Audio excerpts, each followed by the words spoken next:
Good day, ladies and gentlemen, and welcome to CERBA virtual edition of the Eurasia Mining Conference, part of the CERBA Online Mining Series 2021. My name is Catherine Balabanova, and I'm the Regional Director of CERBA Toronto and National Coordinator for CERBA. I'd like to cover what's going to happen in the next 2-3 hours. And I will make a note in Russian now regarding the simultaneous interpretation that we're providing, the function that is at the bottom of your Zoom webinar screen. Добрый день, уважаемые дамы и господа, и добро пожаловать на ВКС мероприятие по горной промышленности в Евразии.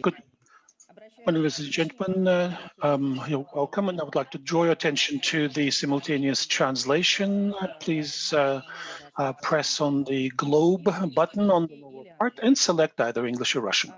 For program bios of the speakers, please go to www.serbamining.com. This link is included in your delegate packages, but you can just go there directly. We're going to operate through 3 interactive functions. That is Q&A at the bottom of your screen, poll, and networking reception on a separate platform called Remo. During the upcoming 2 sessions, please use Q&A function only to ask questions. We agreed that the moderators will allow to as many questions as possible during the sessions, and we'll end with a 10-15 minutes panel discussion. Please anticipate a quick poll after the first session about your plans to export and invest in Eurasia or Canada. After the first session at 10:30, please leave your Zoom browser tab open and proceed to Remo networking platform to test it. Please note that my colleague, Alex Grishin, will meet you after the transition at the welcome table at the platform. If you don't know what to do, or you're looking for the program, or you want to get the link to get back to Zoom webinar, please go to serbamining.com. That is your delegate package. At the Remo platform, you will see names of our organizing committee attached to several tables. Please feel free to double-click on a table and start the conversation. Now I'd like to hand it over to CERBA National Chairman, Gilles Breton, to say a few words and introduce the ambassadors. Have a great event, and thank you. Excellencies, dear guests, good morning, good afternoon, good evening. As the chairman of the National Board of CERBA, the Canada-Eurasia-Russia Business Association, I would like to welcome you to the online version of the annual CERBA Eurasia Mining Conference 2021, the second event of the CERBA Mining Series after the 10th CERBA Vancouver International Mining Conference that was held on the margins of the annual British Columbia Roundup in January. At the outset, please allow me to recall the relatively long history of today's event. It is indeed the 21st time that Canada and Eurasia mining sector stakeholders meet. This started in the early 90s when the first delegations from Russia took part in the conference organized by CERBA's predecessor and founder, the CRBF, on the margins of PDAC. It continued with the first bilateral Canada-Russia meeting in Moscow in 1996. Since 2000, this event has become an annual meeting of Canada and Eurasia mining representatives, even before CERBA was established in its current form in 2004. For our coffee break today, we picked some of the photos from the past to show how the events pivoted from a meeting to a roundtable to a standalone conference, and then became an official part of the PDAC program, as well as began running activities like the Canada-Russia and Canada-Kazakhstan working groups, as well as B2B meetings, site visits in Sudbury and beyond, and high-level dinners, all as part of the traditional mining week. Now, here we are, 2021, almost post-pandemic, we hope, having exhibited for full 4 days at the virtual PDAC and hosting 2 online sessions and meeting at virtual tables to talk face-to-face. Please bear with us for yet another pivot and be forgiving for some of the things that happened today, as they happened for the first time. Please test your networking platform connection during the coffee break, and do not close your Zoom webinar window to stay for the second session. All important things. Now, For those who are not members of CERBA, I would like to invite you to join and remind you that we are offering business development consulting and assistance in Eurasia, B2B and B2G meetings, organization, business missions, and study tours, including virtual and hybrid versions, advocacy and government relations, visa and logistical support. Please contact our regional directors to obtain membership packages or just sign up on our website at www.serbanet.org. Even when held online, events like this are impossible without sponsorships. I would like to thank our sponsors, Kinross Gold and Metallo Invest as patron sponsors, B2 Gold and Chemico as gold sponsors. Now I'm pleased to pass the floor, virtual floor, for welcoming remarks to Her Excellency Ambassador Alison LeClaire, Ambassador of Canada to the Russian Federation, Armenia, and Uzbekistan. Alison, over to you. Thank you very much, Gilles. Ladies and gentlemen, honored guests, dami и господа, уважаемые гости, bon matin, bon après-midi, ou bonne soirée. It's truly an honor to be here, and I would like to start by welcoming you all very, very warmly. All of you gathered here today virtually across Canada and Eurasia. I should perhaps mention, I don't know what I've done with my background, but I seem to be in black and white, and I'm not going to fuss with it. So I would like to begin, of course, by congratulating CERBA. Gilles, thank you very much for tracing that history for us. You're really to be congratulated for building that record of achievement and for this year organizing what I am sure will be another successful mining conference.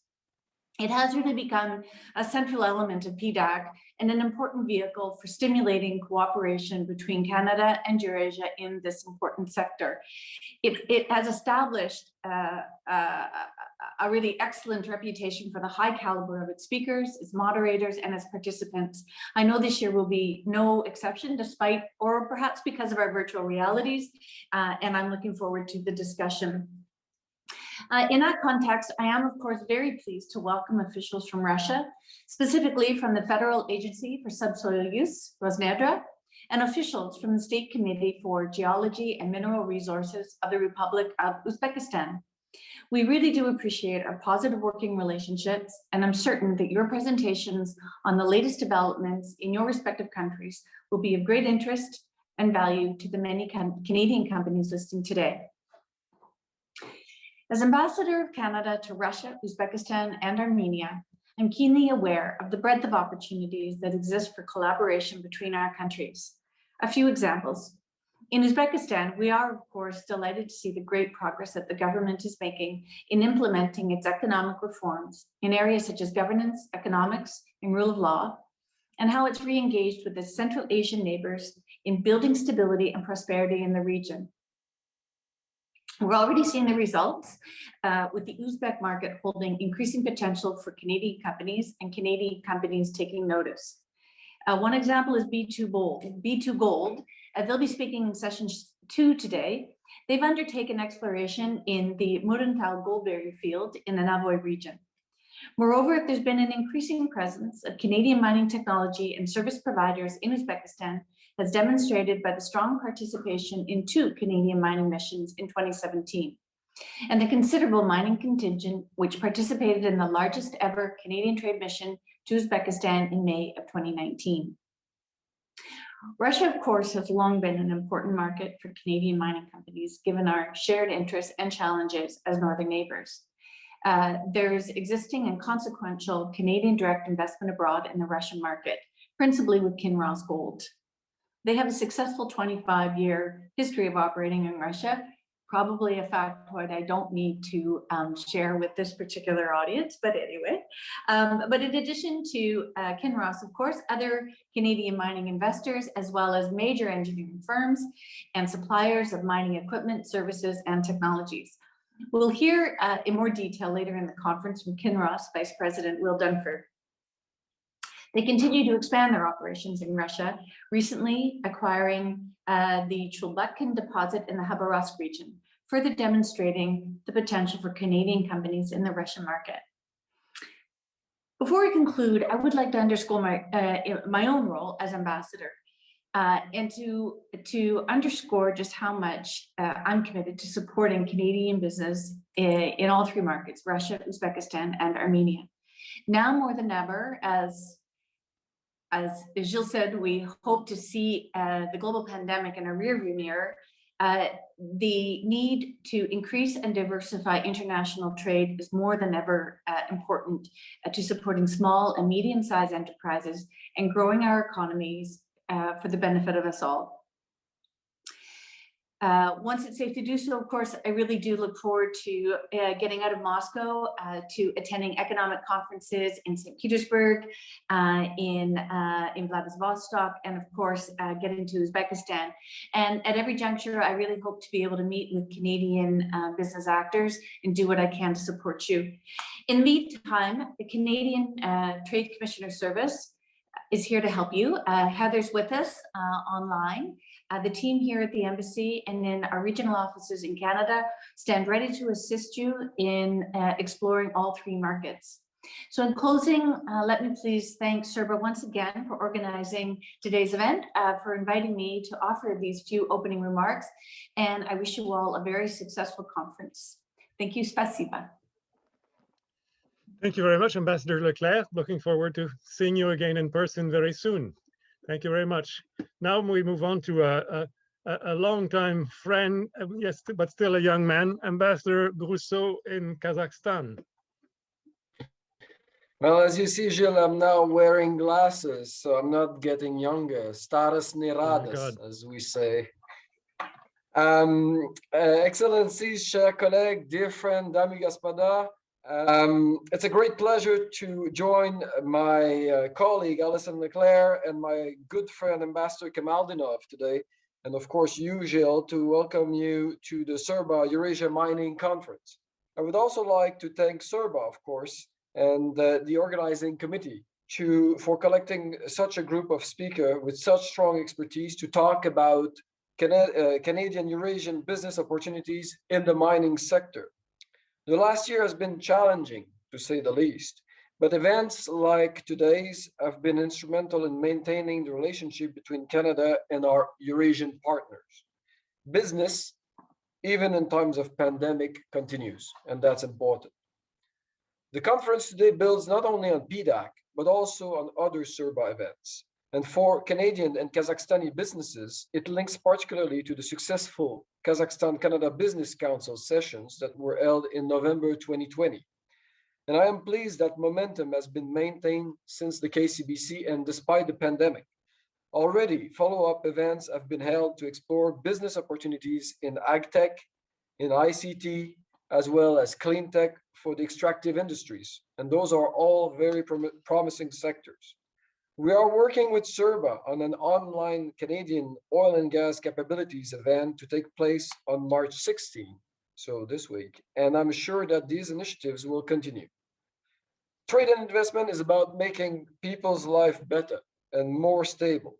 This is the goal of international commerce and the root of Canada's international trade policy. At its core, international commerce is built on people-to-people connections, and conferences like today's are where these connections are made.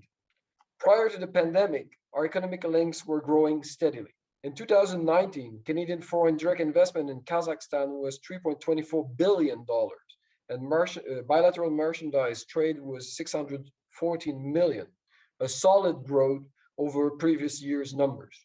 Our trade in 2020 experienced a profound shock, as has trade globally. Joint efforts between Canada and Eurasia to rebuild and recover together are therefore crucial. Open and inclusive trade is more important than ever, and rebuilding green is also important. And the mining sector is a prime area of cooperation, and has always been, as you've underlined, Gilles, in your introduction. Canadian companies are leading the way in geoscience, collecting data in new ways, using artificial intelligence to improve understanding of ore bodies and to refine exploration programs. They are continuing a long history of drilling expertise, manufacturing and executing drill programs in the world's most difficult environments. And I would add cold, because we had some minus 26 today, and I understand it's about plus 12 in Ottawa. So just saying. And they are helping mining companies around the globe to green their operation and ensure business sustainability. With the growth potential and ambitious exploration program in Kazakhstan and other Eurasian countries, I am sure that our industry will find many opportunities to work and grow together. And in closing, as some of you may know, this is probably my last CERBA mining conference and my last PDAC for a little while, since I will be finishing my mission here in Nur-Sultan this summer, after 4 years. So I would like to take this opportunity to really warmly thank you all for your great help and cooperation and support over the last 4 years. We've made great progress, and I wish you well in the future. I am sure we'll have other opportunities to work together again. And so therefore, большое спасибо, Kop Rahmet, merci beaucoup. Thank you. Over to you, Gilles. Merci beaucoup, Nicolas.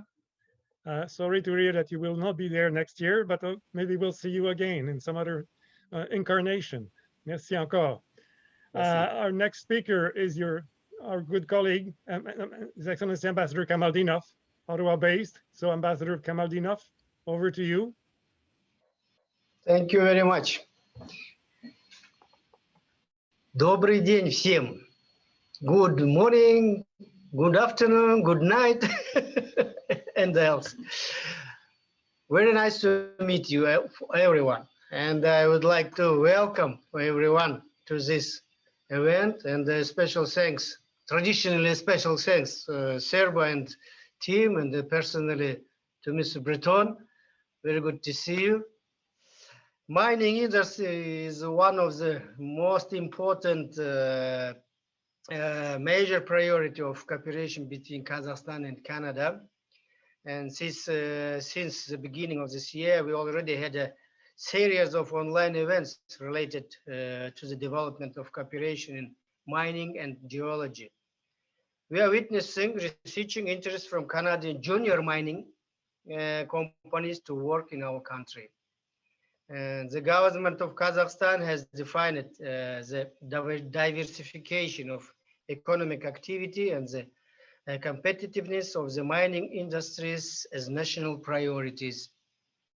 Kazakhstan plans to promote increased exploration activities, streamline contracting procedures and work, and attracting foreign direct investment.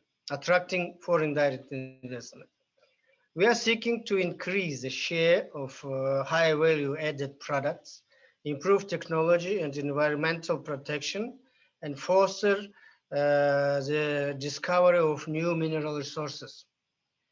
In 2018, government of Kazakhstan implemented a new subsoil use code based on the mining code used in Western Australia and Canada. We have reduced a considerable amount of the administrative burdens for subsoil users. And you will hear more from the representation of the Committee of Geology of Kazakhstan. And ladies and gentlemen, dear friends, on our part, we assure you that you can always count on the embassy. Should you have any issue and ideas on development of business between our countries. Thank you very much for your attention. Very much, Ambassador Kamaldinov. We're looking forward to seeing you again soon. Now, our next speaker is the ambassador of Uzbekistan to Canada and the United States, His Excellency Vakhabov. Ambassador, over to you. So very good morning to everyone. Dear Chairman Breton, Ambassador LeClaire, ladies and gentlemen. So thank you so much for inviting me to this annual Eurasia Mining Conference 2021. And I'm very delighted having an opportunity to represent my country at this event. And by the way, this is my third time to attend this conference since 2018. And I'm very pleased to see Ambassador Neil Reeder, so Vice President of B2Gold, so first Canadian investor in Uzbekistan, implementing very successful gold mining project in the Navoy region. So BT Gold, as you may know, has already invested almost $2 million to exploration works in the field. So despite the pandemic, recently important decisions have been made by the Uzbekistan government to reform geology sector. So budget allocations have been tripled over the last year, and a third of the equipment was updated. More than 850 advanced technologies were introduced. As a result, it became possible to carry out exploration work on almost 17 types of minerals, while previously they were carried out on 3 types. So the number of elements 40 with the previous 12. So the first modern airborne geophysical complex in Central Asia was launched.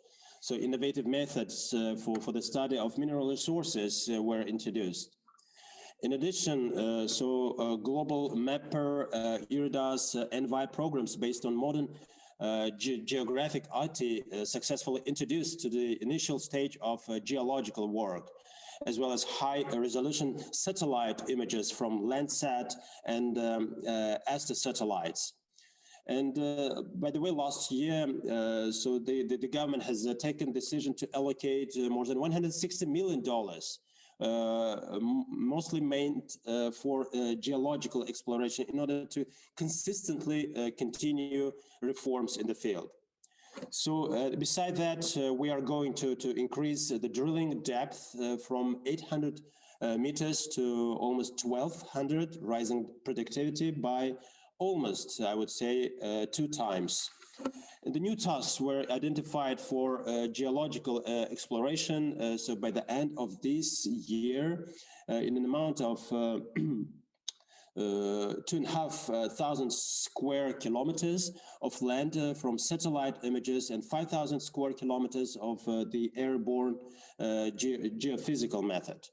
So currently, Goscom Geology of Uzbekistan and the United States Geological Survey are implementing joint program on S&T agreement aimed at improving Uzbekistan's economy and knowledge of its natural resources, including mineral, energy, and water resources, focused mainly on strengthening data policies.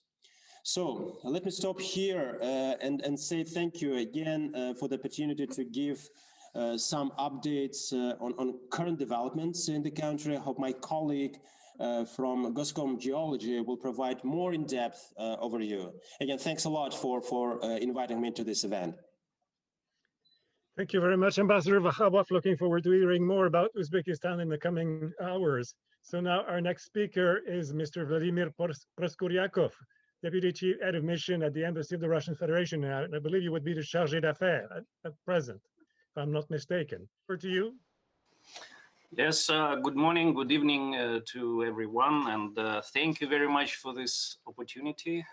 This is first time I'm taking part in this kind of a conference, and it's interesting that we now are getting used to this virtual format for different events, international, professional, and it's very interesting, and I think it's a good opportunity because it could it led a lot of people to get connected and to take part in a conference, even if they cannot travel due to different reasons. So it's I would like to express deepest gratitude to Canada, Eurasia, Russia Business Association for this effort to organize this very important conference. If you allow, I would just give a few comments about mining and some things about Eurasian Economic Union. So, despite many bumps on the road caused by global pandemic and looming world recession, miners in our countries have continued to provide stable supply of basic mineral resources, which is very important and which is, as we all know, a fundamental thing for our economies. For example, the gold production in Russia has reached the record level of 300 tons, with a significant contribution of Canadian gold producer Kyrgyz Gold from its 2 mines in Chukotka region. Russia also is becoming one of the leaders in the world as a producer of palladium. It's worth to note that during recent years, Russia has been one of the largest exporters of palladium to Canada. The Russian government has also approved the strategy of mineral resources development for the Russian Federation until 2035. That will allow to provide balanced exploration of mineral resources to meet long-term domestic and export demand. And we hope that this policy will serve for promotion of increased investment and improving of competition on the market. I would like also to use this conference to draw attention of Canadian business to the opportunities in rapidly expanding integration entity of the Eurasian Economic Union. It's a huge market of combined GDP over $5 trillion if counted by purchasing power. And it is based on principles of equality, mutual respect, and accommodation of all member states' interests, having as its cornerstone WTO agreements and rules, while standing firmly for harmonization with existing regional trade agreements.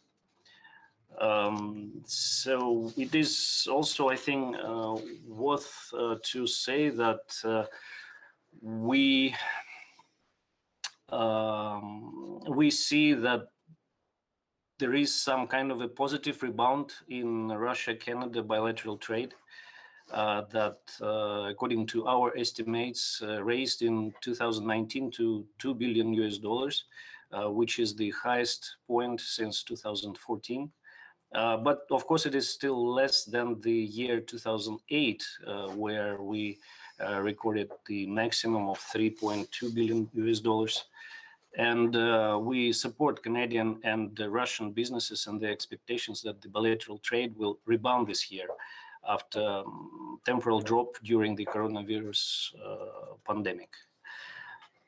Special praise goes to the mining sector of our countries that has always been an excellent example of our bilateral cooperation, flagship by successful operations in Russia of Kyrgyz Gold, which I mentioned already, and Silver Bureau Resources.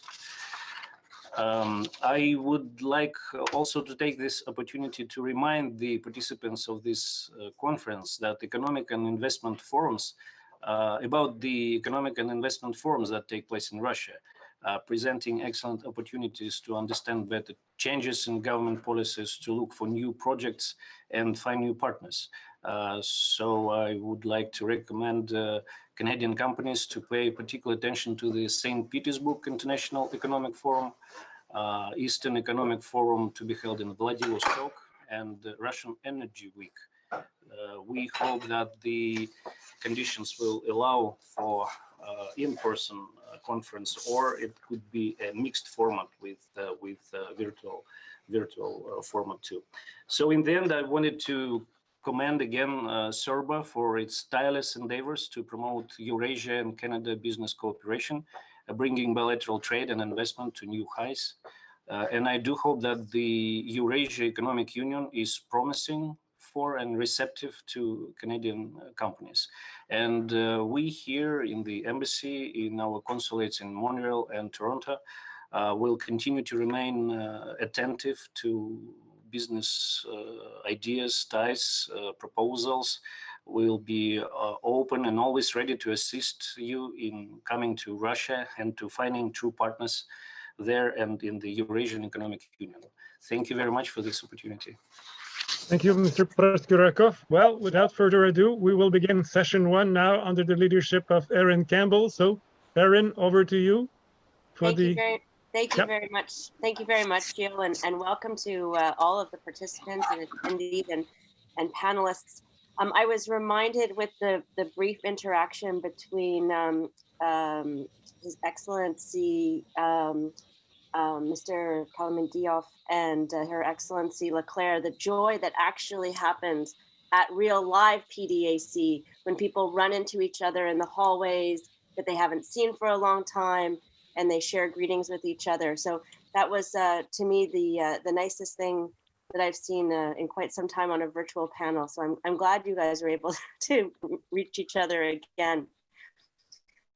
I'm very excited about the panel that's been put together for session 1, Mining in Eurasia, Things to Know. I think we've got a really great group of panelists here.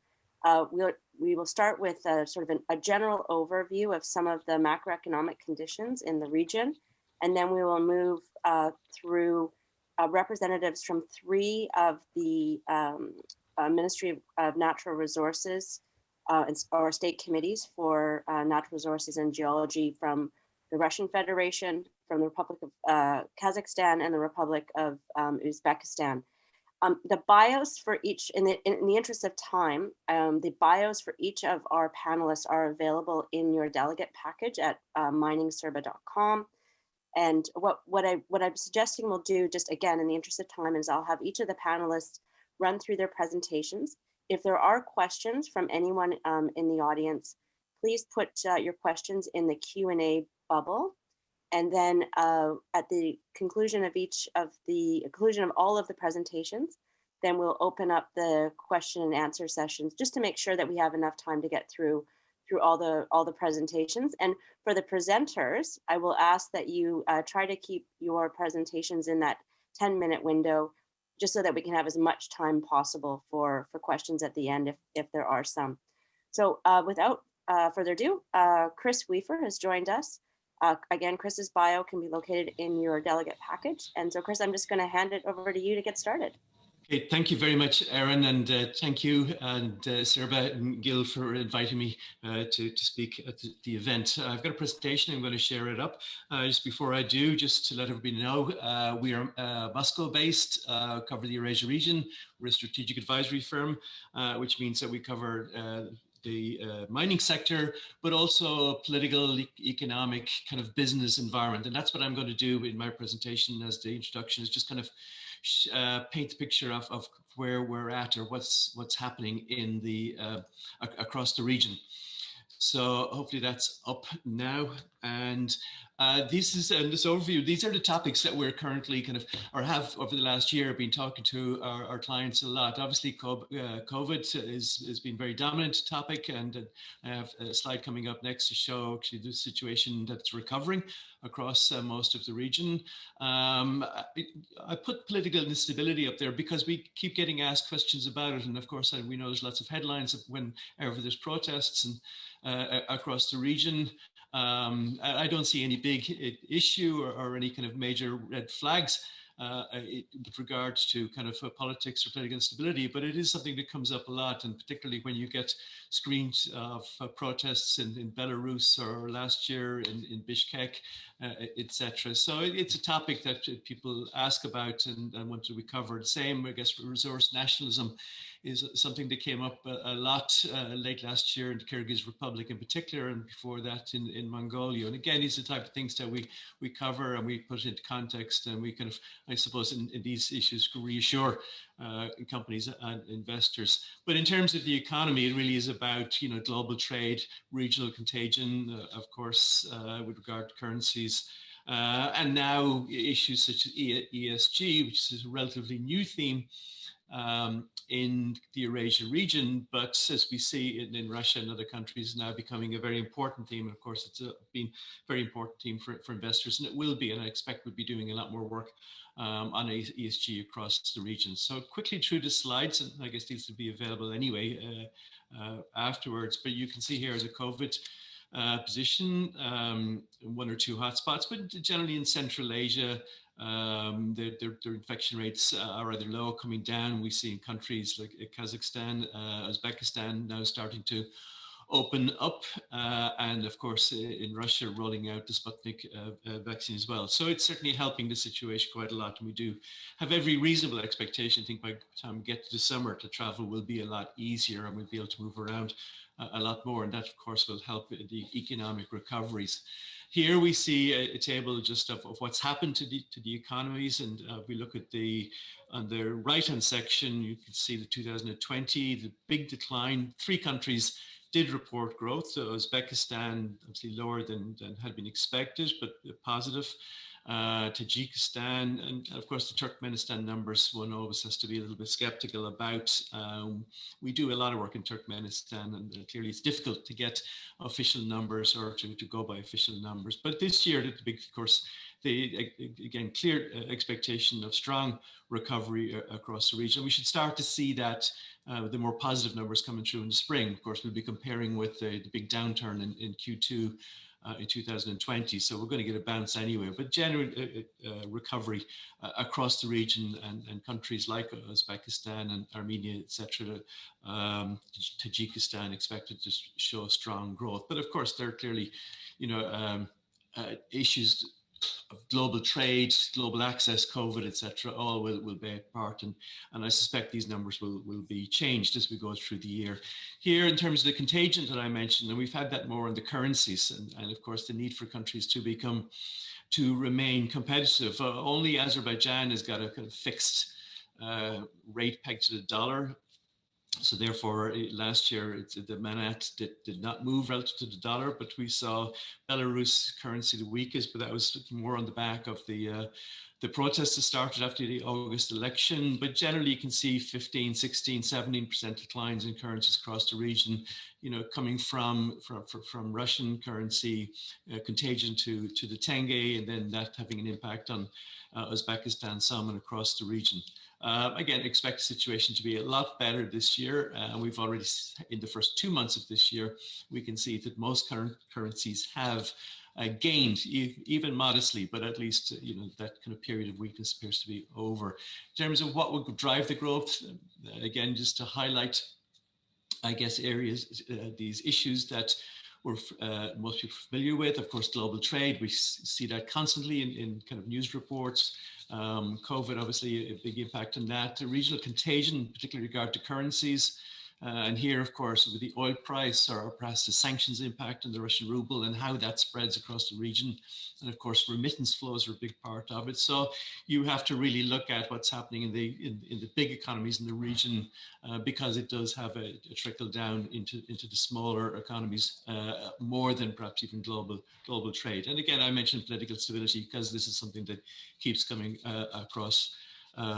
Questions keep coming to us on this. And also something else that we cover a lot, the expanding transport networks. Obviously, BRI has made a big difference in terms of investment from China. Investors much more willing to invest in mining operations across the region because it's a lot easier and more convenient to get their product perhaps back to China or at the ports.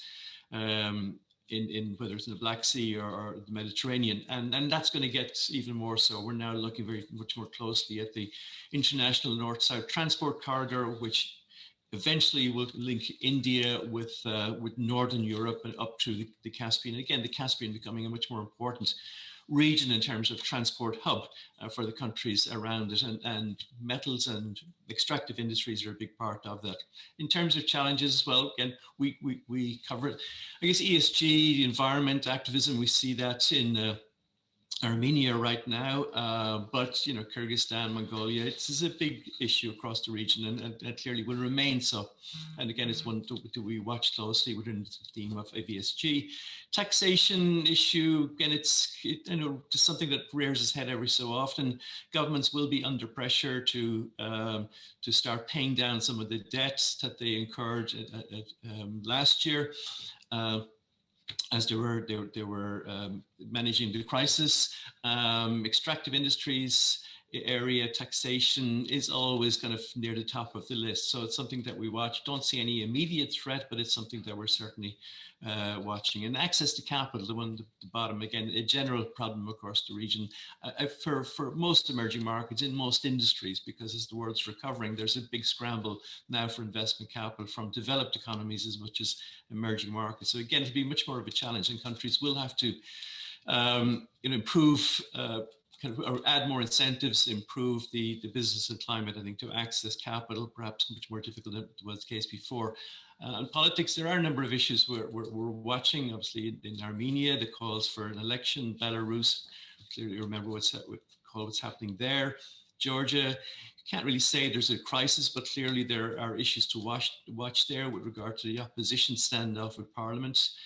Kazakhstan has had some protests, but again, nothing that I would say should be of concern to investors at this stage, and I don't expect it to become that way, but it does get the headlines and we get asked about it. Mongolia's got elections in June the 9th. It doesn't appear to be any major issues. Russia parliamentary elections, again, that should not be an issue. And Uzbekistan, President Mirziyoyev, of course, faces his first re-election in October. And then just 3 quick slides on Russia. Expect a much more positive story this year. It's already been mentioned that SPIEF is back on this year in June, and at that time we should have a much better kind of economic backdrop. The numbers will look good. Hopefully the COVID situation will also be a lot better, and with the current oil price, I think there's a good chance we may see some more incentives or some more spending in the budget. So I think that the Russia story does look very good this year and will start, I think, to become much more clearly so by the time we get to SPIEF. And again, a very positive contagion across the region. In Kazakhstan, I know we've got a speaker coming up next, so I won't say a whole lot other than we are watching the government's programs for recovery, and this is the kind of latest one that's been added. And again, it shows the determination by President Tokayev and his government to kind of push ahead with the kind of promised reform programs, the economic reform programs, and to attract investment.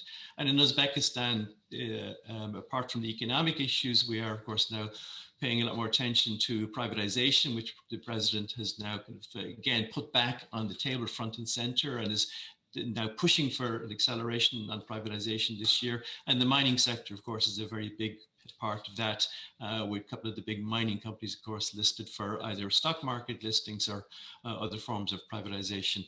And then finally, in the Caucasus and Armenia, as I mentioned, this is one we're currently doing a lot of work on, obviously the Al-Mosr gold mine.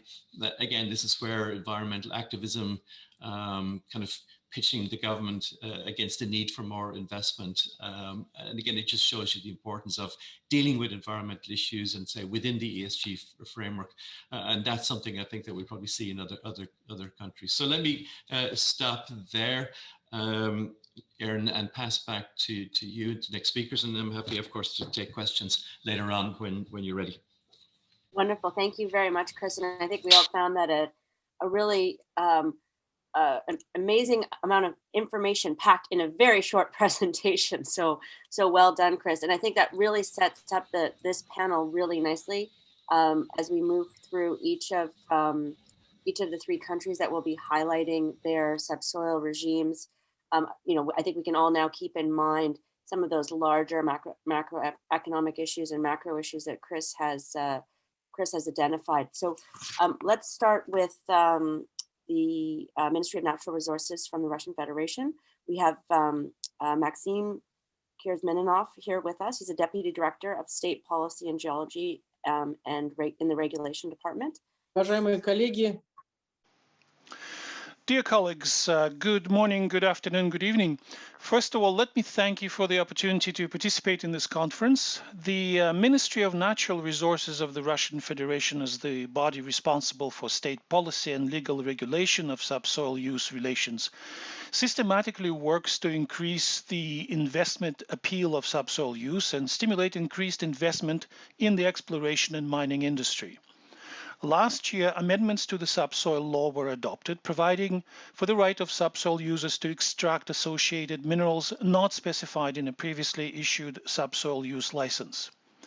Previously, in 2016, this right was reserved exclusively for state-owned companies in which the state owned 50% or more. This right has now been extended to all companies without exception. In order to exercise this right, subsoil users are required to obtain a state expert opinion on mineral reserves and amend their subsoil use license accordingly. Of those legislative initiatives that are currently a priority for the ministry, I would like to mention the following. Firstly, in the spring session of this year, there is a plan to adopt sweeping amendments to the law of the Russian Federation on subsoil. The key focus is to improve the tendering procedure for subsoil use and the legal mechanism for collecting a signature bonus for the right to use subsoil. Firstly, tenders are converted entirely to electronic form with a single method of tendering being envisaged, an auction for the right to use a subsoil site.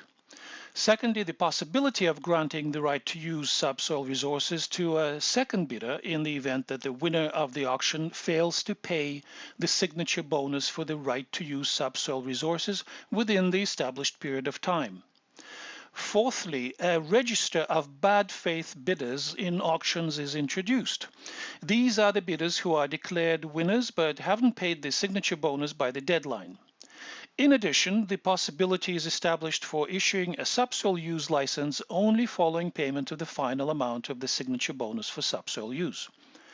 The proposed measures are designed to prevent from participating in tenders at the initial licensing stage those unscrupulous market players, so-called raiders, who claim the right to use subsoil resources but have no real intention of developing them. Taken together, the proposed measures will ensure transparency of bidding procedures in the sphere of subsoil use on a national scale, increase the number of potential bidders by minimizing the territorial aspect of bidding, simplify access to bidding, reduce the subjective factor in assessing applications by the organizers of the tender, and in general ensure transparency of information regarding distribution of subsoil rights. To reiterate, we expect the law to be adopted during this year's spring session. Another important area of lawmaking efforts, legislative work, is the need to encourage the utilization of mining waste. Waste from the mining industry by volume makes up the vast majority of all waste generated in the Russian Federation. About 6 to 7 billion tons of such waste is generated annually, and this represents about 90% of the total production and consumption waste generated in our country. In turn, overburden rock, which is the uppermost layers of rock that are displaced during the mining of ore minerals, makes up the bulk of mining waste, more than 80%, 80.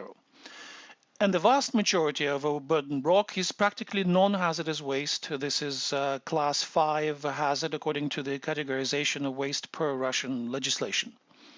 The practice worldwide is to reuse mining waste for the purposes of extraction of residual mineral reserves, for road construction, and for the closure of mining operations.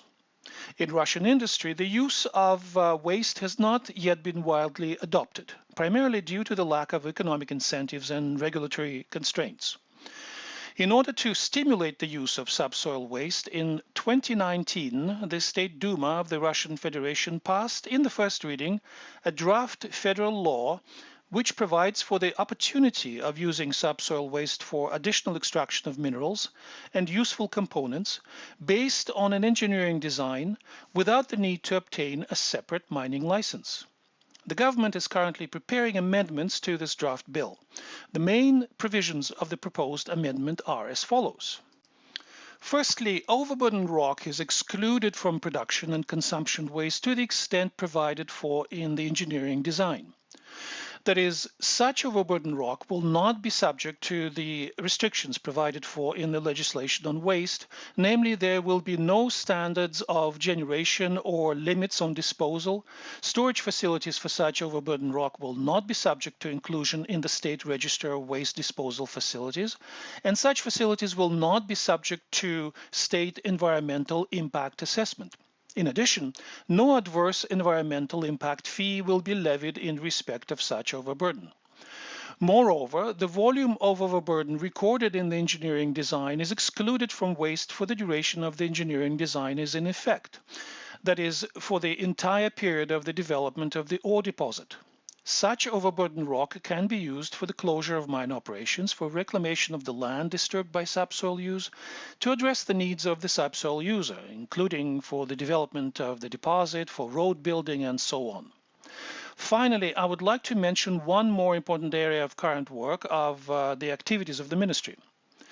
In order to improve efficiency in developing mineral deposits, ensure the completeness and consistency of geological reporting, optimize taxation, and attract investment for local projects, amendments to the Russian Federation law on subsoil have been prepared to allow for changes in the boundaries of licensed areas by dividing, separating, and merging them.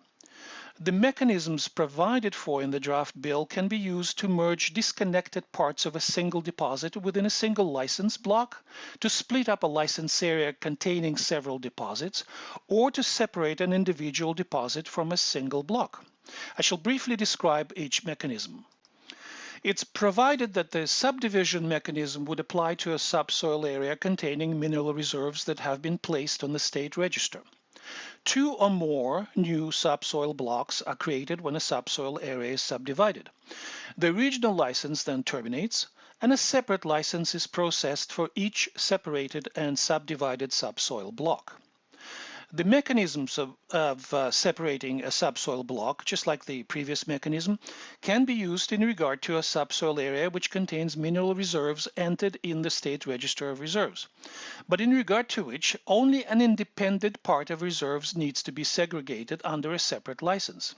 For example, in connection with attracting an investor to a specific project for its development, and also when segregating a discovered deposit from a combined license for geological survey, exploration, and production of a mineral deposit.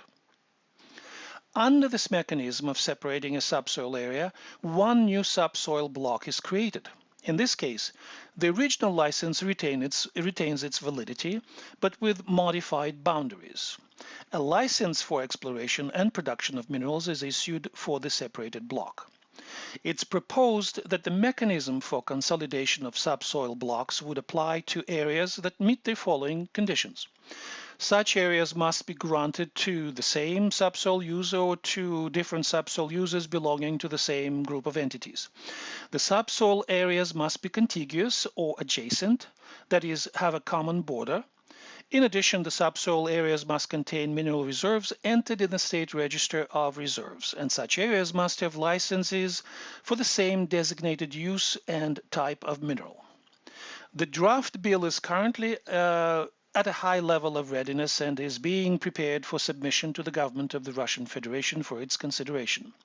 In general, we plan to have the bill passed by the end of this year.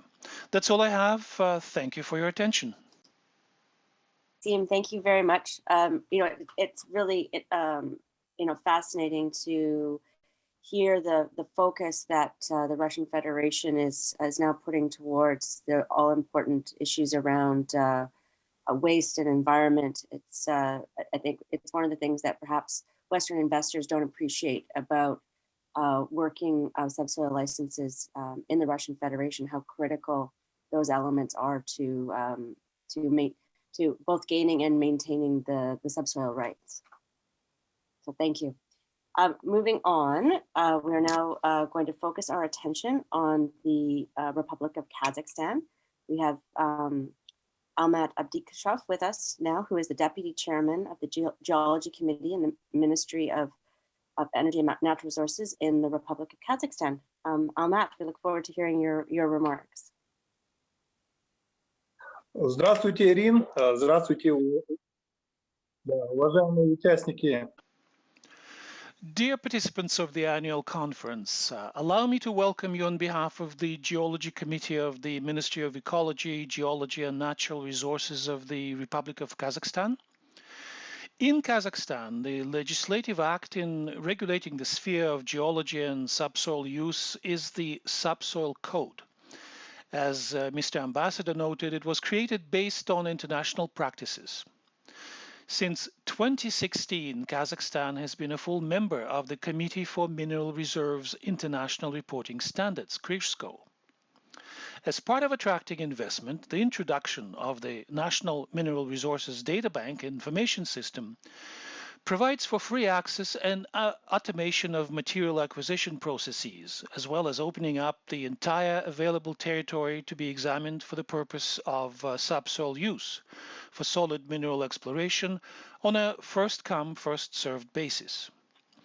Transactions at the Astana International Exchange at the Astana International Financial Center are an additional means to attract investment.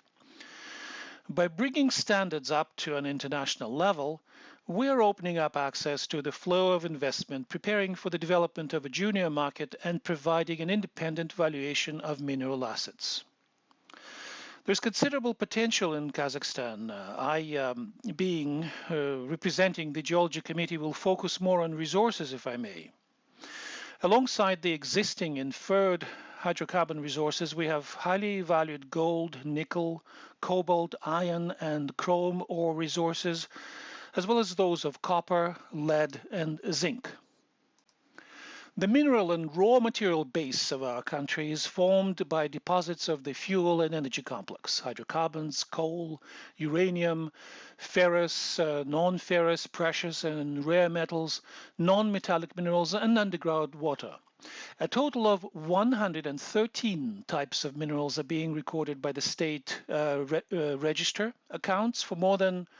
and the state register accounts for more than 8,000 deposits, of which some 317 are hydrocarbon deposits, 910 solid mineral deposits, more than 3,000 deposits of commonly occurring minerals, and about 4,000 deposits of underground waters. To date, 90% of all priority mineral reserves have been brought into production. Despite the large number of currently producing deposits, according to experts, the subsoil of our republic still has a sufficiently large potential for new discoveries. There are two national companies operating with 100% state participation in exploration and production to implement the state initiative for exploration and subsequent production of priority mineral resources and transfer of new technologies. These are Kazgeologia, joint stock company, and Tauken Samruk, joint stock company. The successful international experience of these companies is already reflected in their partnerships with major international corporations such as Rio Tinto, Iluka, Glencore, Yildirim Holding, Polymetal Joint Stock Company, and Fortescue. To date, there is considerable potential for sharing experience and implementing joint projects with exploration and mining companies in Canada and Russia. This meeting is an excellent opportunity to exchange experience with a view to improving the investment attractiveness of our industry and ensuring efficient surveying for and development of mineral resources using the latest methods and technologies. We will be happy to provide interested companies with additional information, prepare background materials, and respond to all of your questions. Thank you for your time. Thank you for being with us today, and we certainly appreciate the long history that the Republic of Kazakhstan has had in terms of opening up the subsoil licenses for foreign investors. I think there's a number of people on this call today, both as panelists and attendees, who have very strong interests in continuing to work and cooperate with the Republic of Kazakhstan. So really appreciate your time being with us here. Our final panelist presentation is coming to us from the Republic of Uzbekistan. We have Azam Kadirhodjaev with us today. He's the Deputy Chairman of the State Committee for Geology and Natural Resources in the Republic of Uzbekistan. His bio, of course, as the other bios are in your delegate package.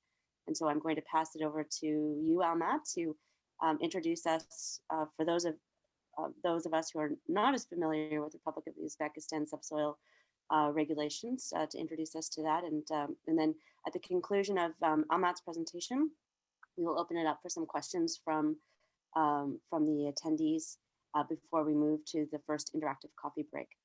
Almat? Thank you, Erin. Uzbekistan from Tashkent is speaking. Hello, everyone. Distinguished attendees of the conference, colleagues, first of all, let me appreciate the organizers of this event within this new format. His Excellency Ambassador Vakhabov featured out some key figures concerning the goals in the mining sector of Uzbekistan. So let me go deeper with the reforms in mining sector of Uzbekistan with the presentation slides. So just shortly about our committee on geology, we're a state regulatory body that implements a unified policy in the field of geological exploration, use, and protection of subsoil. We carry out geological exploration and reveal mineral deposits, and all the geological data information is also stored in our hand. So Uzbekistan is among the top 10 leaders in the world in terms of reserves and resources of some of the most important types of minerals, such as gold, third place, uranium, copper, potassium salts, phosphates, and other minerals. In addition, the country occupies a leading position in the world in terms of gold and uranium production itself. It should be noted that only 40% of the country's territory has been studied in detail. Thus, there is a huge and yet to be discovered potential. According to the state balance, more than 2,200 deposits have been discovered in Uzbekistan, including 814 construction materials, more than 200 hydrocarbons, and more than 150 metals, precious, ferrous, and non-ferrous metals. So in order to improve the investment climate in the country, certain cooperation has been established with an international consultant group, Boston Consulting Group, where BCG developed for us the strategy for the development of the mineral resource base of Uzbekistan with the acceleration of attracting foreign investment. We also stated criteria and requirements for investors, prepared roadmaps for the implementation of modern international practices and methods in order to improve the regulatory framework, and also launched a targeted investment process.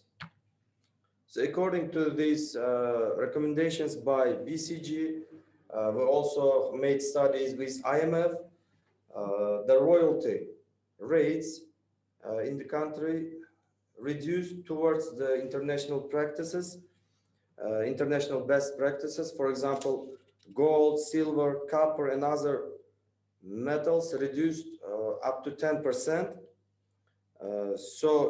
In conjunction with the corporate tax, the total tax burden is about 14%, so it's quite competitive. We also managed to decrease the license fees for the exploration up to 10 times for precious metals, as you can see in the slide, for other metals as well. So as a result, investment projects have been launched with such companies as Orano Mining, with French company for exploration for uranium, Canadian B2 Gold for 3 licensed areas for gold. We also have projects with Japanese Oil and Gas Metals Corporation, Turkish Geological Survey, Russian and Korean companies as featured in this slide. Moreover, we are launching investment agreements which equals about $300 million US, and with a total portfolio of our projects up to 1 billion USD. In licensing sector, our colleagues also mentioned about the auctions. We tried to also introduce into the legislation such kind of transparent mechanisms. So our license issuing process also based on these electronic auction biddings.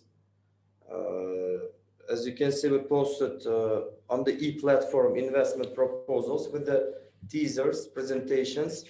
The first round of auction biddings organized in November last year, and now next auction biddings are ongoing.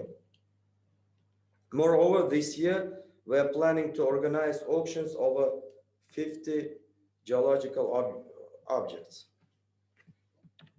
Here on the slide, you can see some of them. And the main idea is here is to attract investors with 100% investor share. And as best practice, the government takes with the taxes only. To go forward, we also made studies with European Bank, EBRD, World Bank, and BCG concerning the new version of mining code, which is now submitted to the government of Uzbekistan. So the main points in our new mining code are transition to the new international standards such as JORC code. You know, up to date we are using JKZ system. Now we are trying to implement this JORC system. We're also implementing a block system for the allocation of areas for geological exploration, which is effectively used in Canada, Australia, already in Kazakhstan. We're also introducing the licensing under first come, first served principle for the exploration. At the same time, we're also fixing requirements on minimum financial and exploration obligations. At the same time, with the environmental terms and other best international practice. To justify the conclusion, to feature out some key points, having in one hand the favorable investment climate, a stable investment legal base, support from the government, and on the other hand, qualified local personnel, low cost of labor and energy resources, and of course with the rich mineral potential makes Uzbekistan favorable destination for investments. So here are our contacts. Please refer to us. Thank you. Thank you very much. Thank you very much, Azam. That was a very comprehensive. The very significant changes underway with respect to Uzbekistan, and I think from a Canadian perspective, what we're, certainly the activities of B2Gold have caught people's attention in terms of the activities that are possible within Uzbekistan for the Canadian mining industry. What I would ask now, we've got about 15 minutes for Q&A, so I hope that all of our panelists from this session, Chris, Maxim, Almat, and Azam, I'll start it off. I have a question that I would like to put to each of you, if possible, because I feel there'll be some very different perspectives around the table and some possibilities for some interesting discussion. One of the challenges that international mining companies are facing, whether they're exploration companies or development or production companies, one of the challenges they have is the investment community. Investors are putting a very strong boundaries around how those companies operate within the ESG framework. So they are looking for proof before investment that those investments will be used in projects that meet environmental standards, meet labor standards, meet climate standards. So perhaps I'll start with Chris, if you're still with us, Chris, and give some overview, perhaps from your perspective, on how the Eurasian region companies operating in the Eurasian region are in a big picture dealing with some of those challenges. And then I'd be interested going country by country to understand how each of your mining codes will assist mining companies in meeting some of those requirements by the investment community. Thank you, Erin. Yes, absolutely. As I mentioned in my presentation, the whole topic of ESG really is, very firmly on the table. It's of great importance to investors, and we can see from the way a lot of big funds around the world now have fairly clear criteria of the type of companies that they'll invest in or ones that they will avoid. And those funds are attracting a considerable amount of money. They're becoming a very powerful force in global investment, and therefore, we see a lot of companies are now kind of more actively kind of reporting on their ESG compliance. In the Eurasia region, and certainly in Russia, a lot of big companies, Norilsk Nickel, of course, in the mining sector, as well as the oil companies, now all kind of very actively report on their ESG kind of compliance and scorecards. And I would expect that will certainly be spread across the region. And because simply investors are, as you say, looking to put money into mining will require that because their investors or their shareholders require them to do it. So, this is something that's not going to go away. It's going to be an absolutely firm part of the kind of investment profile from now on.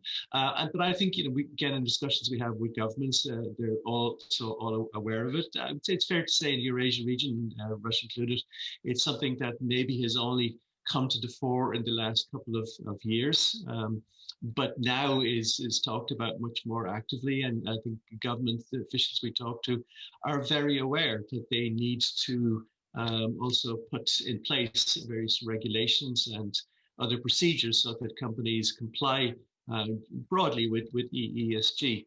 But also, I think in any case, apart from investors, another big driver of this, of course, is internally. And I mentioned also about the growth in environmental activism. In this, even beyond ESG, the environmental kind of lobby, I suppose, to use that the term, has been very active across the region. We've seen in countries, like Kazakhstan and the Kyrgyz Republic, of course, and in Russia on a very frequent basis, how active environmental kind of groups are, and they closely watch what is happening in the mining sector in particular. So there are a number of drivers. I don't mean to be kind of vague or waffly on it, but I think it's just to restate what you've already said.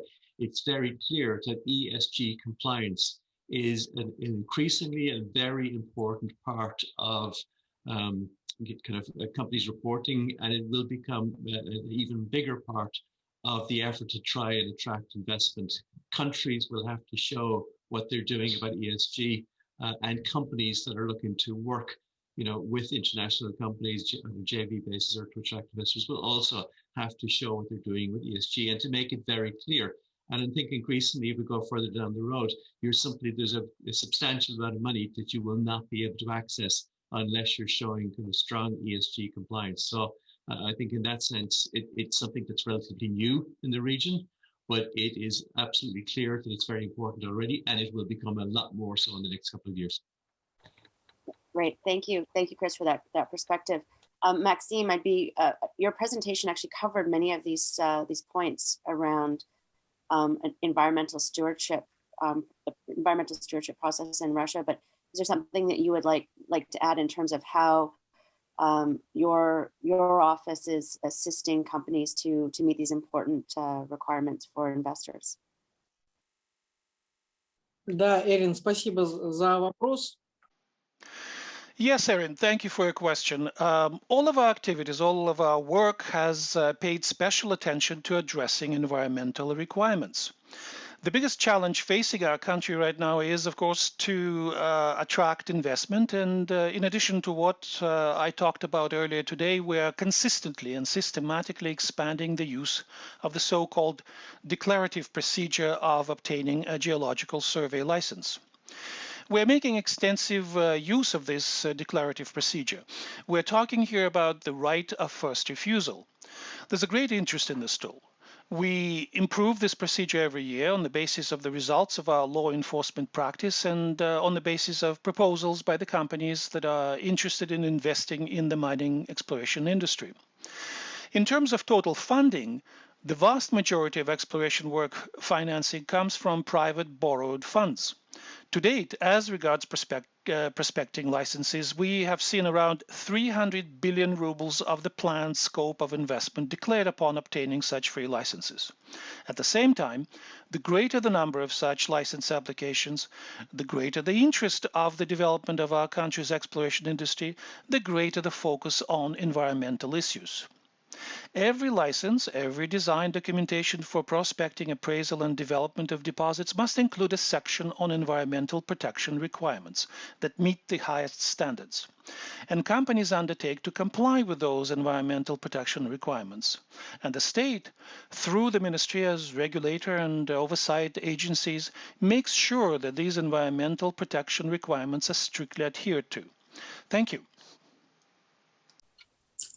Wonderful. Thank you, Maxim, for this. Almat, I'll ask the question of you as well. From the Republic of Kazakhstan perspective, there's a lot of activity by foreign companies that are backed by foreign investments in Kazakhstan. Have there been any challenges for those companies to achieve ESG milestones while operating in Kazakhstan?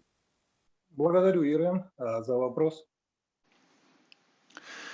Thank you, Erin, for your question. As you know, we adopted the environmental code a year and a half ago. So anyway, speaking of innovations, we have the user pays and fixes principle throughout the code. This way, the state creates conditions under which users of natural resources, including subsoil users, must take all measures to prevent a negative impact on the environment of these processes. In addition to what our colleagues from the Russian Federation also noted, our subsoil code embodies the totally appropriate principle of environmental safety. We also go through the stages of approval of exploration and production project documentation, and also provide for appropriate environmental impact assessments. As to your specific question, well, it's kind of difficult for me to address environmental questions given that we have a separate agency dealing with these. But with the new code, I can say that in principle, we now have provided for a new waste classification. Also, one of our innovations is an environmental impact assessment, or EIA, as it is known, which is taking place at all stages. In fact, the public is at all stages. We have public control at the stage of statement of intent, at the stage of the EIA scope, at the stage of the EIA report, and at the stage of arriving at an opinion about the EIA results. We also have categorization. There are sites of the first category, the biggest polluters, and sites of the second category that go through screening to determine whether it's necessary to conduct an appropriate EIA there. If for the first category it's a mandatory condition, then further on it's all on a case-by-case basis. For the third category, in general, we moved it down to the level of local executive authorities where they accept declarations indicating the amount of emissions and discharges and the volume of accumulated and transferred waste. It's a bit hard for me to identify specific individual cases right now, but thank you very much. Well, thank you very much, Almat. And then finally, turning Azam back to you. Obviously, as an emerging destination for international mining companies as well as international investment. I think we're all very, very curious to see how Uzbekistan views the challenges facing particularly exploration and development companies in meeting ESG targets. And I'd be very interested in your thoughts on finding the balance between encouraging that investment into the country while still fulfilling some of those critical framework items. Спасибо, Erin. Thank you, Erin. It's indeed very important for investors to be aware of certain investment and environmental measures within the framework of subsoil use in order to assess the overall situation, the investment-friendly situation, and this aspect becomes particularly important in terms of the current implementation of this new principle of granting licenses on a first-come, first-served basis. It's in these aspects that environmental issues become extremely important. I echo what my colleagues have said, yes, in terms of the fact that countries are increasingly toughening environmental issues in all aspects. I think many of our points, many aspects are similar in terms of categorizing facilities in environmental terms. In the new code, what we're now promoting, in addition to the traditional statements on environmental impact, on environmental consequences, will reflect necessarily in the documents, environmental monitoring. We also bring forward the issue of organizing what we call the reclamation fund, so that from the get-go, subsoil users, well, in terms of the standard depreciation fund, set aside certain funds for the future reclamation of their site. This is one of the best practices. Yes, it is widely used in Australia and other countries, and we're also trying to introduce, expand such an institution in order to both develop subsoil use and thereby preserve the principles of environmental protection. Thank you very much. We will never answer in one panel, and certainly not in one panel dealing with three very, very diverse mining industry, mining countries, and with mining regulations. In the Q&A, there's a few questions that are very specifically towards specifically Maxim. So perhaps if you could take a chance, Maxim, offline to answer some of those questions with regard to hazardous rock disposal and subsoil gold licenses in Russia. What I will now ask is, first of all, thank you to all of our panelists in this session. We are now moving to the REMO platform. That is the platform where we will have our first interactive coffee break. On that platform, our panelists will be there as well, and they will be available to, you will see them on the platform, and you can approach them and ask them any questions that, further questions that you might have about specific operating conditions and regulatory conditions within Uzbekistan, Kazakhstan, and Russia. After the coffee break, the CERBA organizers will welcome you back to the Zoom so that we can carry on with the second session at approximately 10:50 a.m. Eastern time.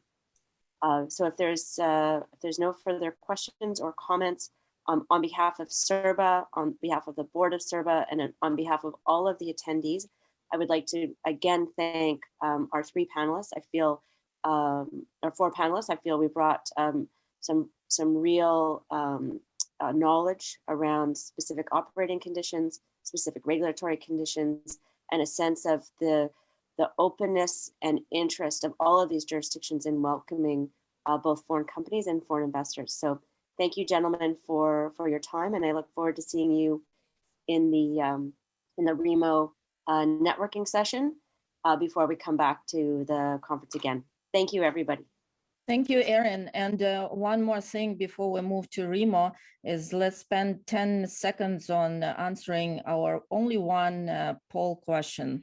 And that is, what market are you planning to invest or exports to in the next 12 months? So please do that while you're moving to Remo platform. Thank you.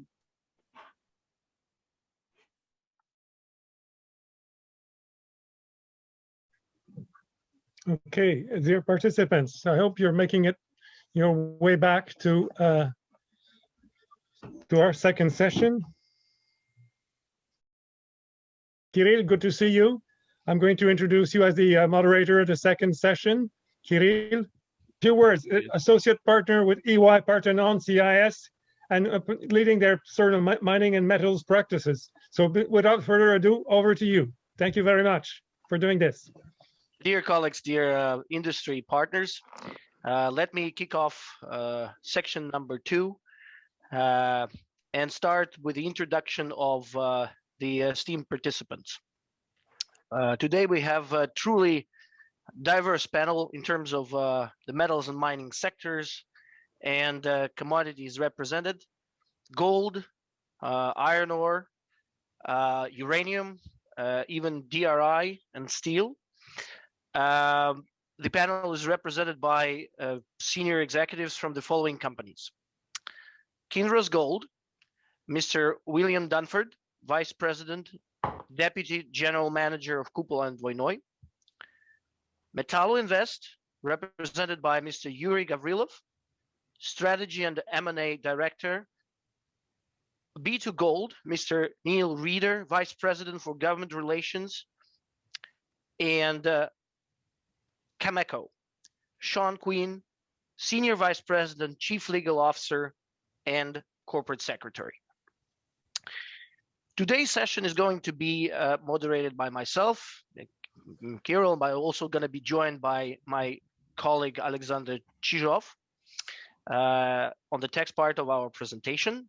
And we're going to discuss very interesting topics related to trends in mining, investors' experience, as well as the lessons learned from the turbulent times of 2020.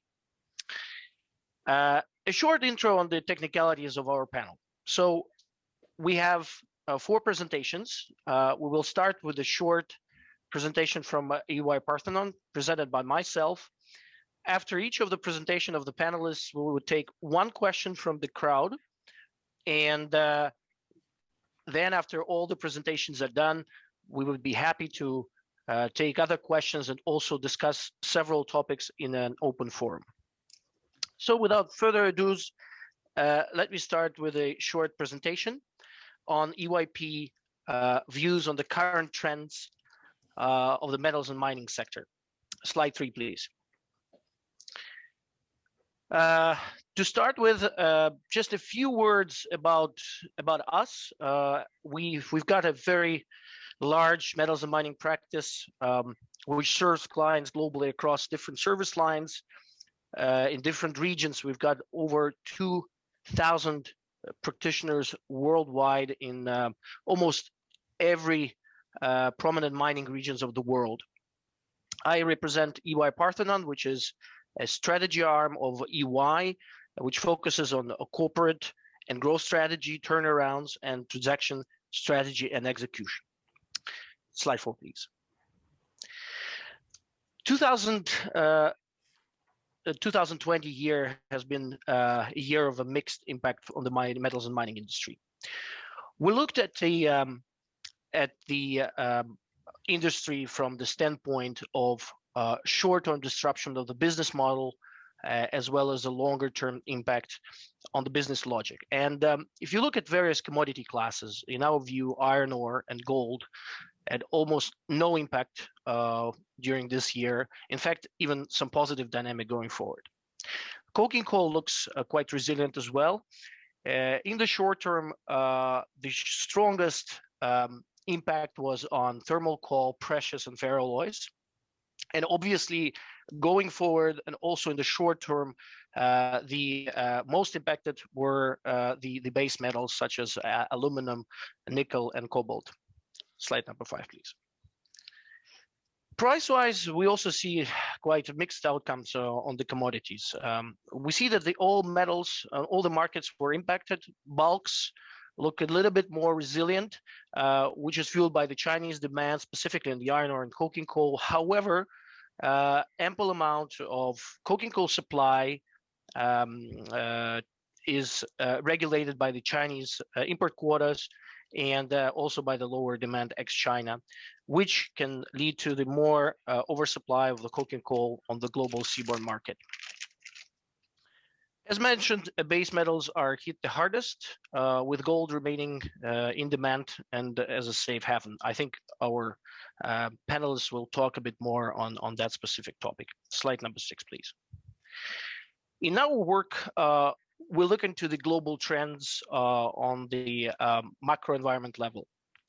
So we define 4 major topics. One is obviously economic growth, where we see the tick scenario of recovery as more likely, and also the further accelerated growth of India, China, Africa, and countries of Southeastern Asia. The second big macro environment is ecology and resources, very important for metals and mining industry, related to rapid acceleration of processes related to the climate change, fostering of the recycling and reusage, and further increase of resource nationalism. The third point is geopolitics and regulation. In general, we see the global trend of deglobalization, which will impact cost of capital and increase the disruption risks of the metals and mining industry. Lastly, technologies. More and more of our clients turn to us for advice on the digital side of things. We see quite strong growth in terms of the new minerals and new materials coming in as a substitution of the traditional materials. And obviously the growth of energy demand and already mentioned, decarbonization trend call for new energy sources. And we see and think that hydrogen is one of the sources of fuels which should be considered quite strongly in the metals and mining industry. Next slide, please. So during the last few years, we've run what we call the Mining in 2040 project in EY. So we reviewed lots of different topics like dispersed bodies, electrification, water class mining, and autonomous mining. And basically, 2 main drivers that we see going forward are the regulations and demand. The way the world will move is still, kind of undecided, but what we clearly see is a possibility of scenario number 1, which is called the survival of the fittest. Why? Climate crisis results in the reduced demand for minerals and government regulation to control the supply. So in this scenario, tier 1 assets and recycling capabilities will be most valued. The other more negative scenario, which we'll also consider, could be the race for the lowest costs, which again drives the strategies for companies to watch out for the lowest costs, and only the tier 1 assets on the cash cost curve will survive. Next slide, please.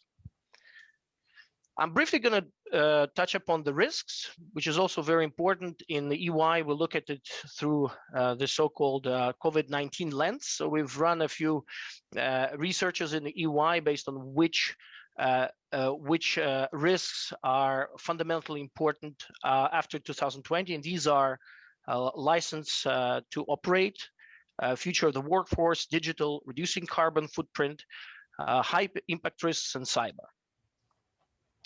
And lastly, important to mention that more and more, next slide, please, number 9. More and more CEOs of the companies look at the so-called long-term value lens on the development of the business. And in terms of this long-term value lens, we see the following important parameters that need to be considered together. So first one is demographics, then climate change, regulatory requirements, social media, capital access, technological competition, consumer behaviors, and change in flexibility and mobility of the workforce. Now, I'd like to turn to my colleague Alexander, who's going to touch quickly on the implications on tax. Alexander, are you online? Yes, Kirill, thanks so much. I'm online. Next slide, please. Well, when we are talking about some critical aspects for metals and mining companies, we definitely need to mention some tax changes in tax environment in Russia and other CIS countries as well.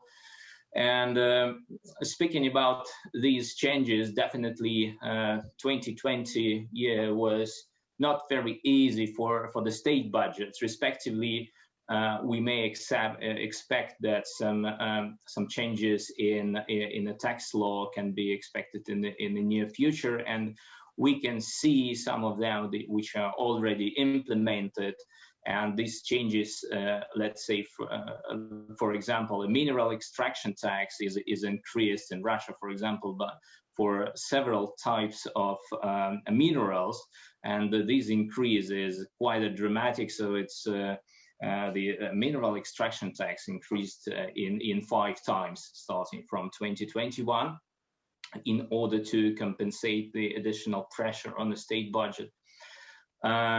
Respectively, we also have some changes in a regional law in different regions of Russia, where the local authorities are trying to decrease the possibility for any kind of tax benefits applicable in the local regions.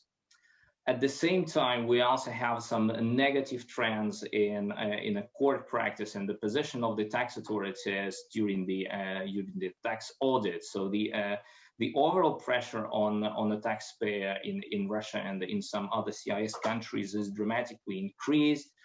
The significant attention of the tax authorities is switched to the calculation of the mineral extraction tax. That was something which was not on the agenda of tax authorities during the last, I would say, 10 or 15 years, but last 3 or 4 years, we can see that the attention of tax authorities is definitely increased in this particular area. What the tax authorities are trying to do, so they're trying to reassess the types of minerals and respectively assess quite a significant amount to the taxpayers in respect of mineral extraction tax. As a protection measures, what the companies are trying to do in Russia and in some other CIS countries is trying to use all the tax benefit to the maximum possible. All the tax benefit which are provided by the federal or regional law. So, for example, in Russia we have quite a lot of different tax regimes which were introduced a couple of years ago and which provide quite a significant tax benefit for the profits tax, mineral extraction tax, assets tax, and some social contribution, etc. Let's say for all the taxes which are more or less material for the metals and mining companies.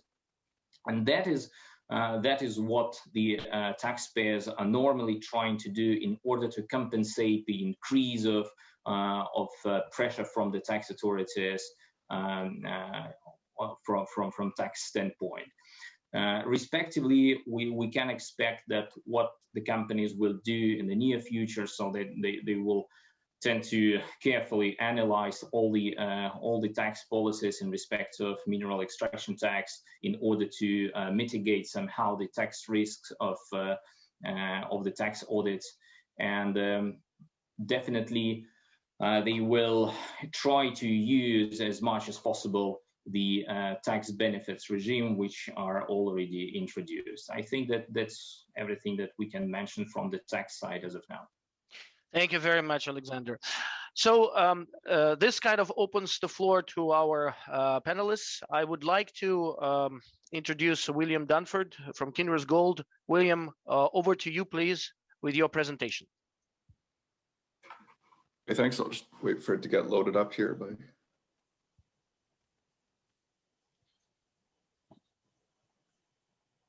Thanks for having me here today, guys. It's excellent to be taking part in something like this, even though it's virtually. Hopefully soon, as others have noted, it will be less virtual and more in-person contact. But for now, this has been great, and thank you to the organizers.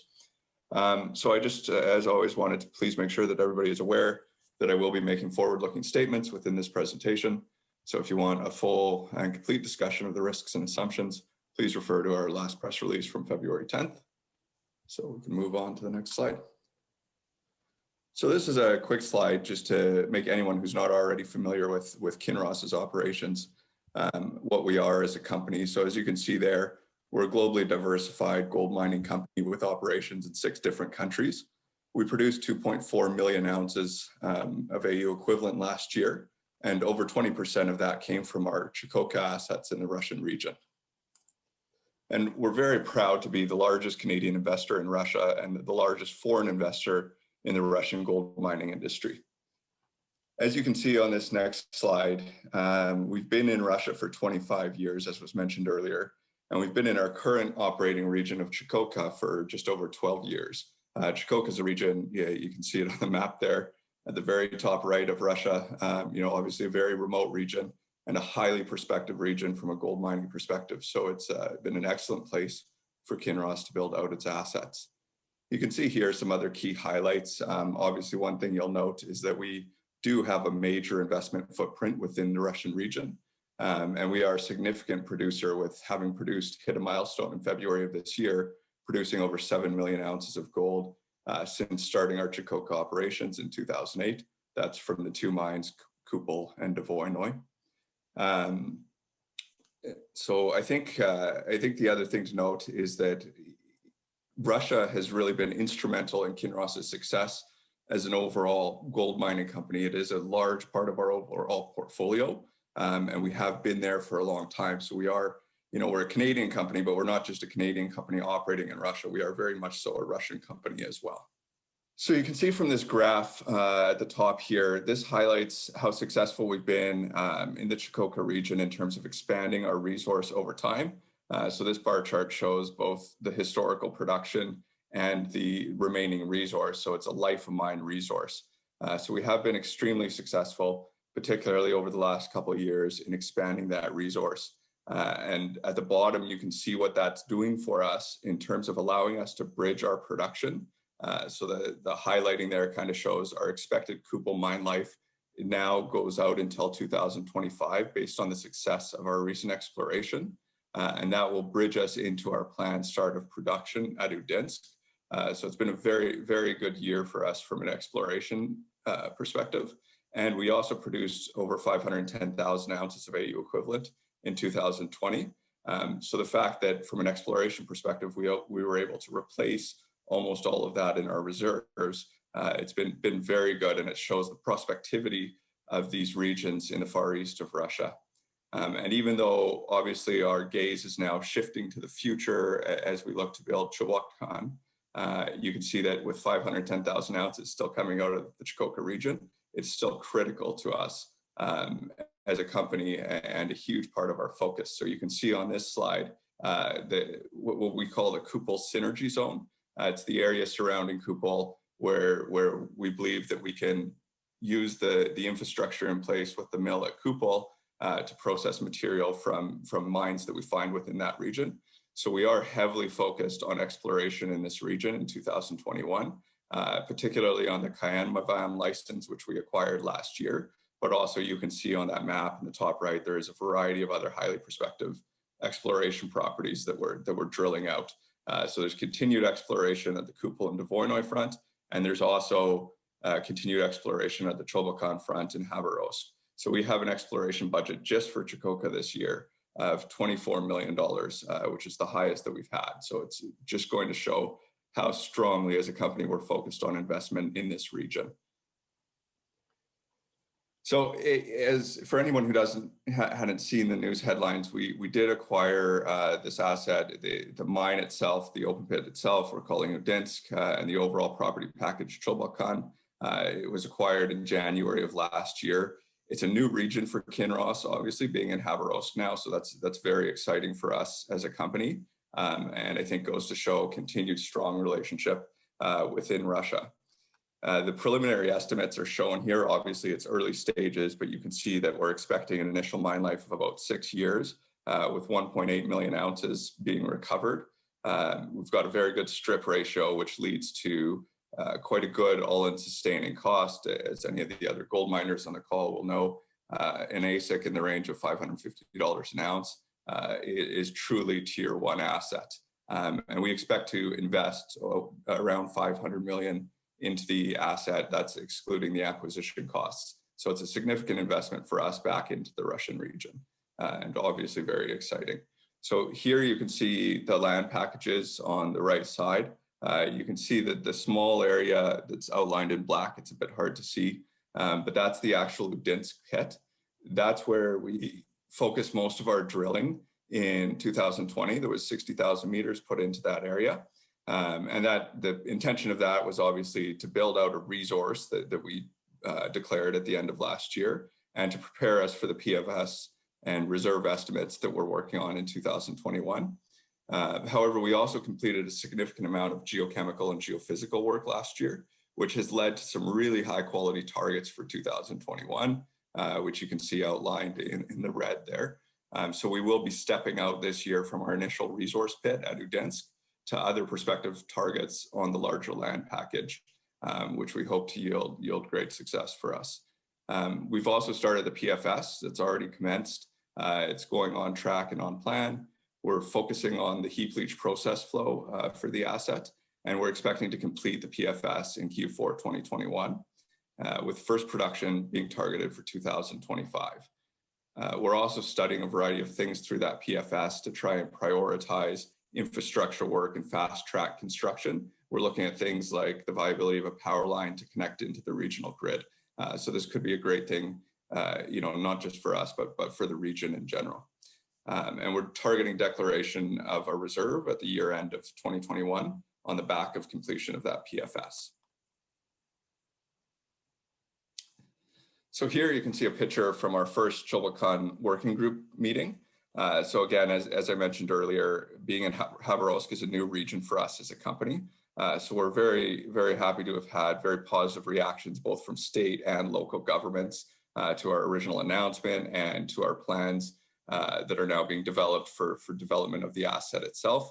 So this meeting was recently held with both state and local governments, a variety of key players there to discuss the project roadmap. And we saw very strong support. The government reiterated its full support for the project. So it's been a very good move for us, and very happy to see that.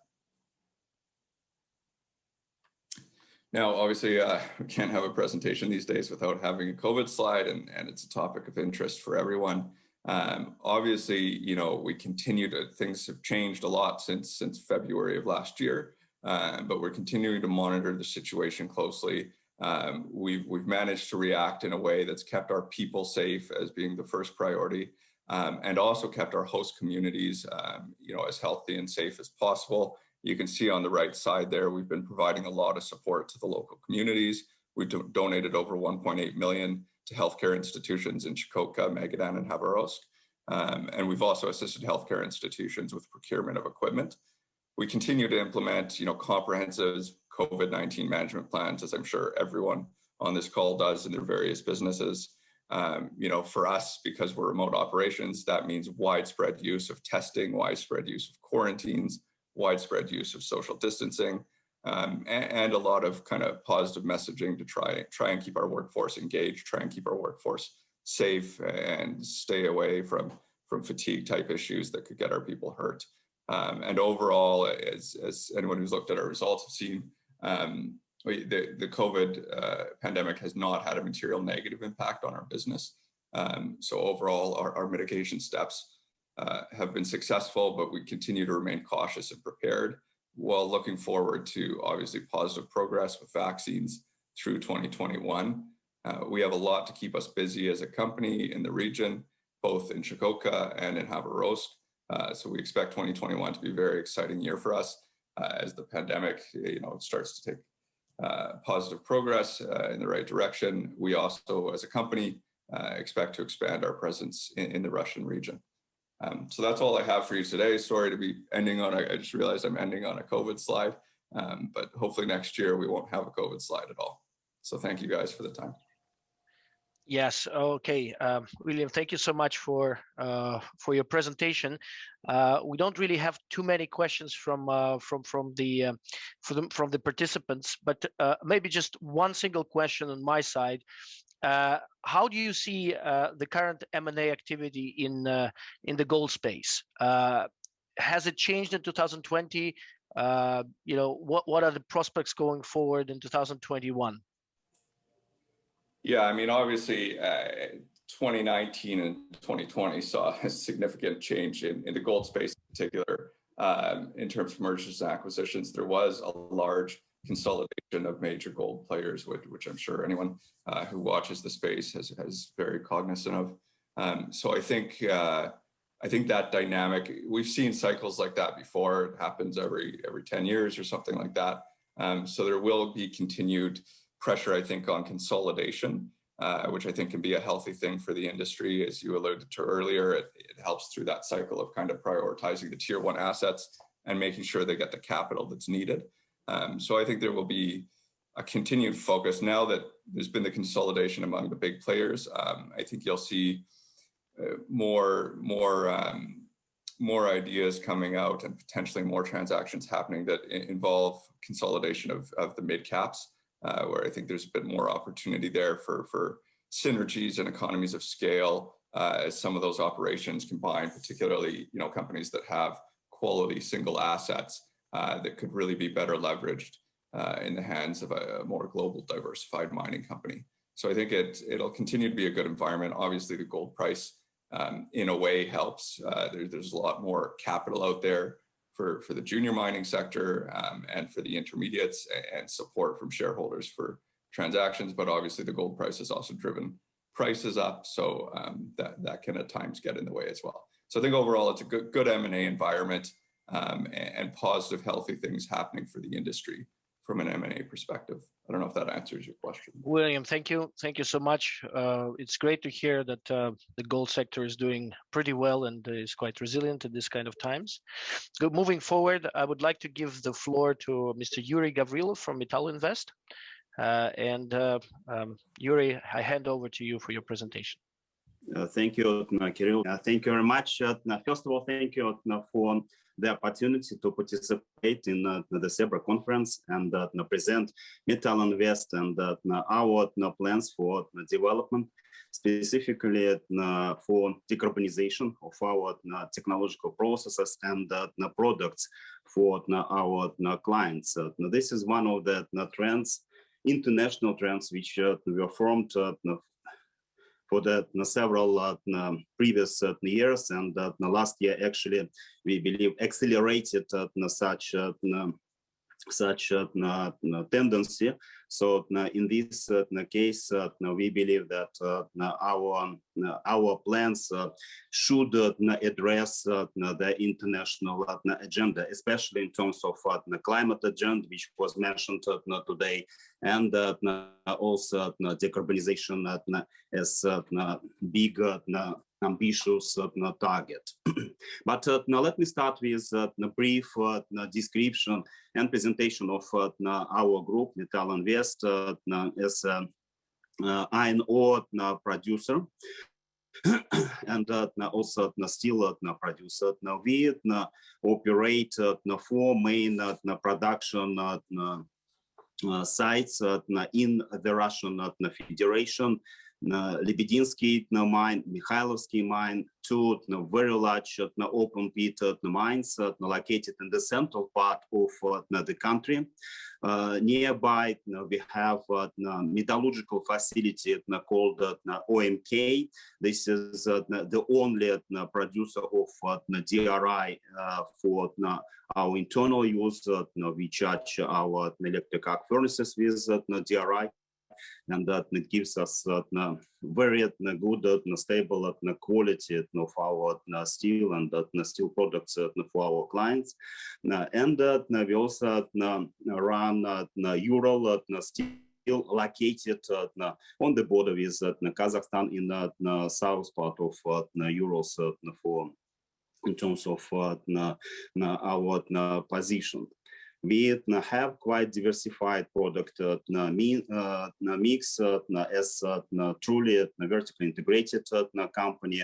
We produce iron ore from our mines for both market and for our internal use. The same refers to pellets. And we are the largest commodity HBI producer in the world. So for the market, we supply approximately 8 million tons of iron ore, approximately 16 million tons per annum of pellets, and 4.4 HBI goes to the market. Recently, we just launched another project to design and install new HBI model at our Mikhailovsky mine. So we will reinforce our position here, providing market with more high quality HBI. And we also produce and supply various steel products, including SBQ quality to international and local market. And we produce at Ural Steel pig iron, again for our internal use for steel production and also for the market. To the market, we supply approximately 1.2 million tons of pig iron. Our location allows to supply our products approximately 50-50 to local market and international markets, including Europe, which is one of the largest and one of the important our markets. So you can see that depending on the product and on a year, between 20 to 25% of our products goes to European market. In this case, all requirements, all expectations from our clients, our consumers are very important to us, and we very carefully consider our quality for the products what we supply and what and how we produce. Fortunately, since we use DRI for steel production at OMK, we already have very low CO2 emissions per ton of steel. As per World Steel Association, the average at the moment is approximately considered as at a level of 1.8 ton of CO2 per ton of crude steel. At OMK, at the moment, we have 1.5, which is actually the benchmark for the industry, and definitely the lowest CO2 emissions in CIS. Taking into account our charge, which is 80% of cold DRI and 20% scrap. Here now we can see it more room for us to improve this situation, and we consider a possibility to use hydrogen in order to substitute natural gas, which is used at the moment in this process, in order to make this emissions even low. And we already talking to various technology providers, both within Russian Federation and also internationally, in order to consider how these technologies could be improved and approved. We understand that right now hydrogen is considered as future energy source. However, it has certain limitations, not only economical but also technological, due to the size and required scale of production, obviously storage and logistics. However, for the process of HBI DRI production, even now we can substitute natural gas with some hydrogen up to 30%. However, here we expect that the cost of production within next 5-10 years should be decreased, and technical issues would be also resolved in order to make this process also technical and economical acceptable for industrial application. The latest initiatives in this direction in European Union indicates very ambitious targets for carbon decrease by 2030, up to 55%. And many international companies already developed and accepted appropriate long-term strategies in order to achieve such goals by 2030, and later on to achieve carbon neutrality by 2050. We believe that this trend will dictate the future development of steel production, and we also try to fulfill such task. Here we need to also consider how these processes would be supported with key initiatives. At the moment, this is the carbon border adjustment mechanism, which is under consideration and discussion right now in the European Union. At the moment, there is no single opinion how this mechanism should be applied, and which options would be considered. It could be in the form of import tax, extension of trading system, or special pool of allowances, or probably carbon tax. However, we think that this situation will be finalized within very near future, probably this calendar year, and this would provide another impulse for the development of technologies, and also some developments in further application of such technologies in industry, including steel industry. So for us, this is very important direction, which we all will follow and develop. Thank you very much. Yuri, thank you so much for the presentation. We have a question from our participants. Will the H2 be produced by water electrolysis? Any comments on the production of hydrogen?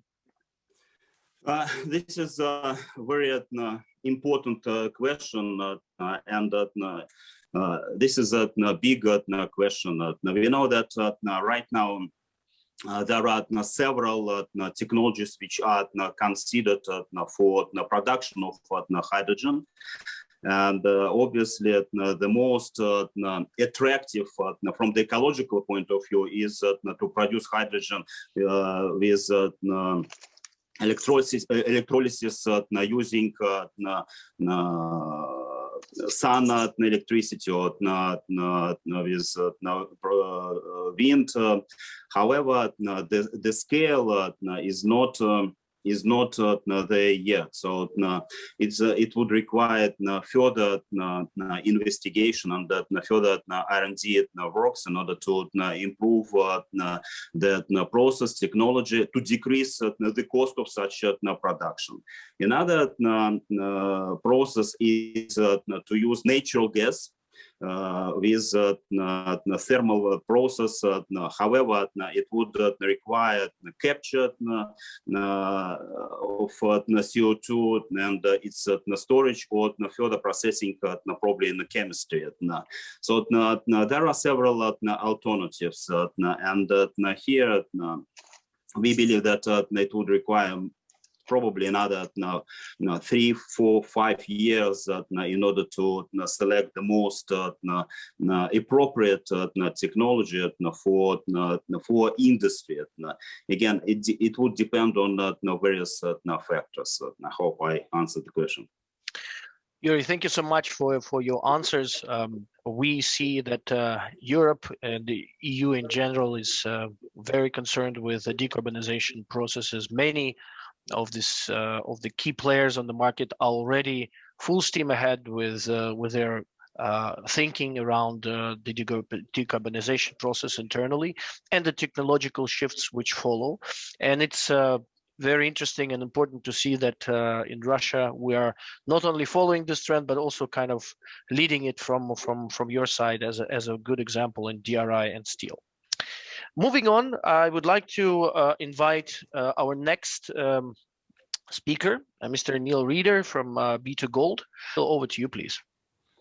Thanks, Kirill. And first, let me thank the CERBA for the invitation to speak today. It's always a pleasure to be part of their activities at PDAC. And also a special thank you to our friends from Goscom Geology in Uzbekistan and the ambassador of Uzbekistan to Canada, who are part of these activities today. This is simply a cautionary statement that some of the material in this presentation may be forward-looking and subject to change. Next slide.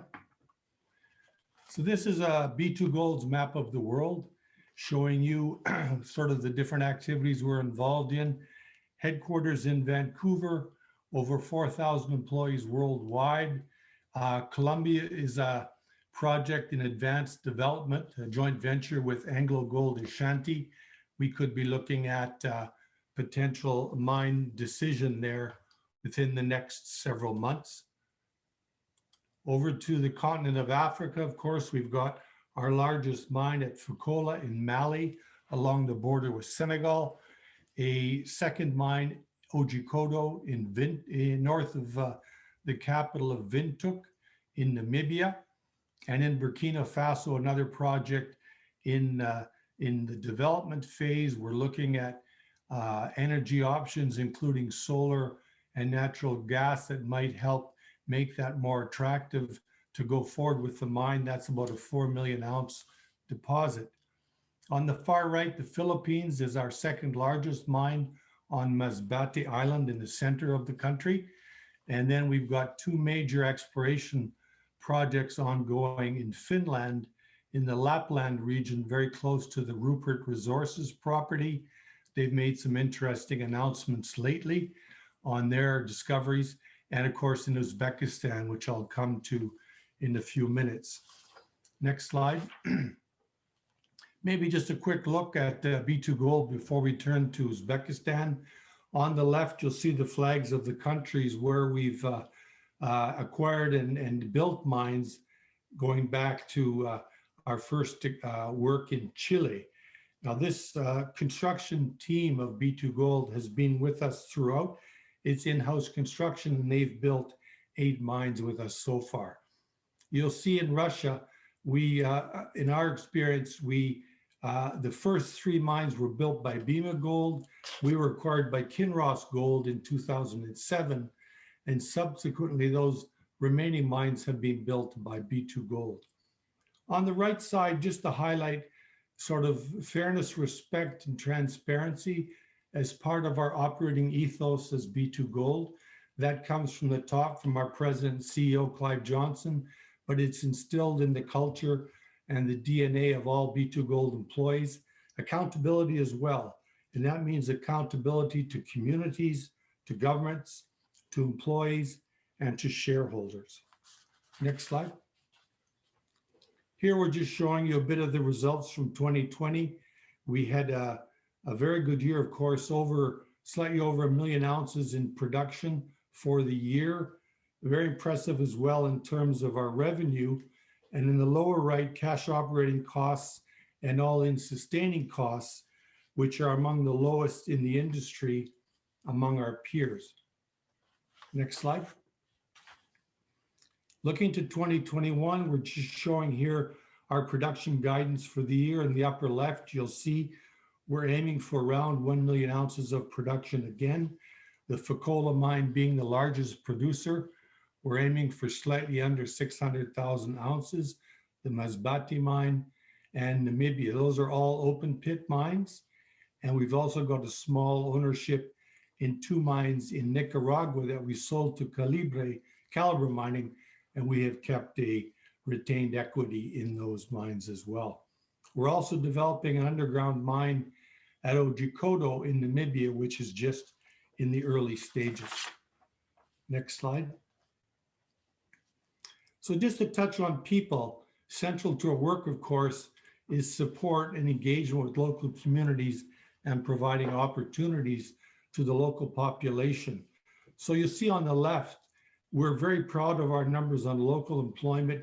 95% of our employees across the world are local nationals of the countries where we operate. Our senior management figures are getting better. Overall, 62% of the senior management roles are filled by local employees. In the case of, there's still work to be done, but we're also working in the case of Mali and Namibia to identify prospective managers among our staff and promote them to senior management positions within the mine operations. And on gender, obviously a challenge for B2 Gold, as it is a challenge for the industry, but we are working to enhance the female representation across the mine workforce. And the number of senior positions occupied by women, I think, has work to be done, but it's not a bad figure in this moment. Next slide. This just touches on our environmental activities, which we're all very proud of. We're a very responsible mining company in environmental terms, and managing and supporting the environment in the mines and communities where we work is central to our identity as a company. We're also leaders in green energy, and I'll come to that. But just for example, on the left, we've now planted some 1.4 million mangrove seedlings in coastal areas around the mine site in Masbate. These areas weren't damaged by the mine, but it's important that there be a healthy mangrove population, which is central to the health of the coastal regions in the Philippines and of course around the world. We've also been involved in projects to restore the reef in the bay outside of the mine area that was damaged by dynamite fishing, not by mining, but B2 Gold is undertaking to rehabilitate the coral reef. The mining secretary of the Philippines visited our Masbate mine and was admiring our mine rehabilitation, regeneration of the pits and waste dumps, and he was very impressed with our work. He described B2 Gold as the best run mine in the Philippines. So on the final note on this page, just to mention solar power, if you look at the bottom there, first of all, at Otjikoto in Namibia, we have a 7 megawatt solar plant. That was our first solar plant. We're now developing solar at the Fekola plant, which is nearing completion. This is very important for us because we're able to reduce costs, reduce emissions, and also provide legacy facilities in the case of Namibia, for example, where we can share energy and power with the communities and leave that as a legacy after life of mine. In Fekola, for example, the solar plant will eliminate 39,000 tons of carbon emissions per year. And the savings on heavy fuel oil are about 13 million liters per year. And that'll be with the 4 or 5 year payback on the mine, on the solar investment. So it's very, very attractive. I'd also like to say, as a former Canadian diplomat, to our trade commissioners out there, that B2Gold chose to buy 93,000 solar panels for the Fekola mine from Canadian Solar. We will buy Canadian product when it's a good quality and reasonably priced. Next slide. So just on our community, some highlights of some of our work. I won't go through this too much. We view the social license as critical to our operations, and engagement with the communities is vital to success, of course. In the case of Mali, the Fadougou village resettlement, we voluntarily moved 4,000 villagers several kilometers from the mine site at a $20 million cost, with a beautiful village that's been built for them. They were consulted, they identified the area, they chose the location for their homes. They have solar power for each home and access to potable water within 200 meters. So it's really a model village, and we're very, very proud of it. The other point, I guess, to mention perhaps on Mali, you'll see reference to an agricultural development project. This is now starting up in Mali around the mine. This is $12.5 million US, where we are now developing alternative agricultural livelihoods for the villagers to allow them to be able to produce and sell and have sustainable livelihoods after life of mine. Next slide. Again, some highlights here from Namibia. I won't go into details, but just important to note the variety of programming that we have. The Rhino Gold Bar campaign has been very successful. This was a gift of 1,000 ounces of gold from our Otjikoto mine, which the Save the Rhino Trust, an NGO in Namibia, worked with us to create pure gold medallions, which have been sold in Southern Africa and on the Kitco network, raising funds to protect the black rhino herds in Namibia, which are the last free-roaming black rhino herds in the world. Next slide. So just to conclude on this section, again, some major successes. Here are 5 awards on sustainable mining that B2Gold has won in the past 6 months. I note particularly the PDAC Sustainability Award for 2021, which was just announced, and also the Mining Journal 2020 Award as the most sustainable miner. And I would just point out the quote, which we're quite proud of, from the Mining Journal, that we're selected as being emblematic of the change occurring in the industry worldwide. So we're very proud of that. Our CEO and President, Clive Johnson, was also just announced as Mining CEO of the Year by Kitco to reflect B2Gold's leadership in sustainable mining. So now we'll turn to exploration. Next slide. And turn to Uzbekistan, of course. We like to say, our president CEO likes to say, the cheapest ounces are the ones you find. And we have placed a great deal of emphasis on exploration, both as Bema Gold and as B2Gold. And this year we're committing $66 million for exploration, not including drilling at the Gramalote project. The brownfield focus will, of course, be around the existing mines in Mali, Namibia, and the Philippines. And the grassroots targets include Uzbekistan and Finland. We've committed $25 million to grassroots exploration this year. We're one of the best in the business, and our exploration team, some of them have been together for over 30 years. Next slide. This slide just shows some of our exploration targets in West Africa, in Namibia, and the grassroots. In Uzbekistan, you'll see $5 million committed to exploration on the ground around the Muruntau super mine, which we will come back to in a minute. Next slide. I just wanted to mention our experience as well with Russia and the CIS countries. We're not new to the region. As I mentioned, as Bima Gold, we have a long history of operating in Russia in the past.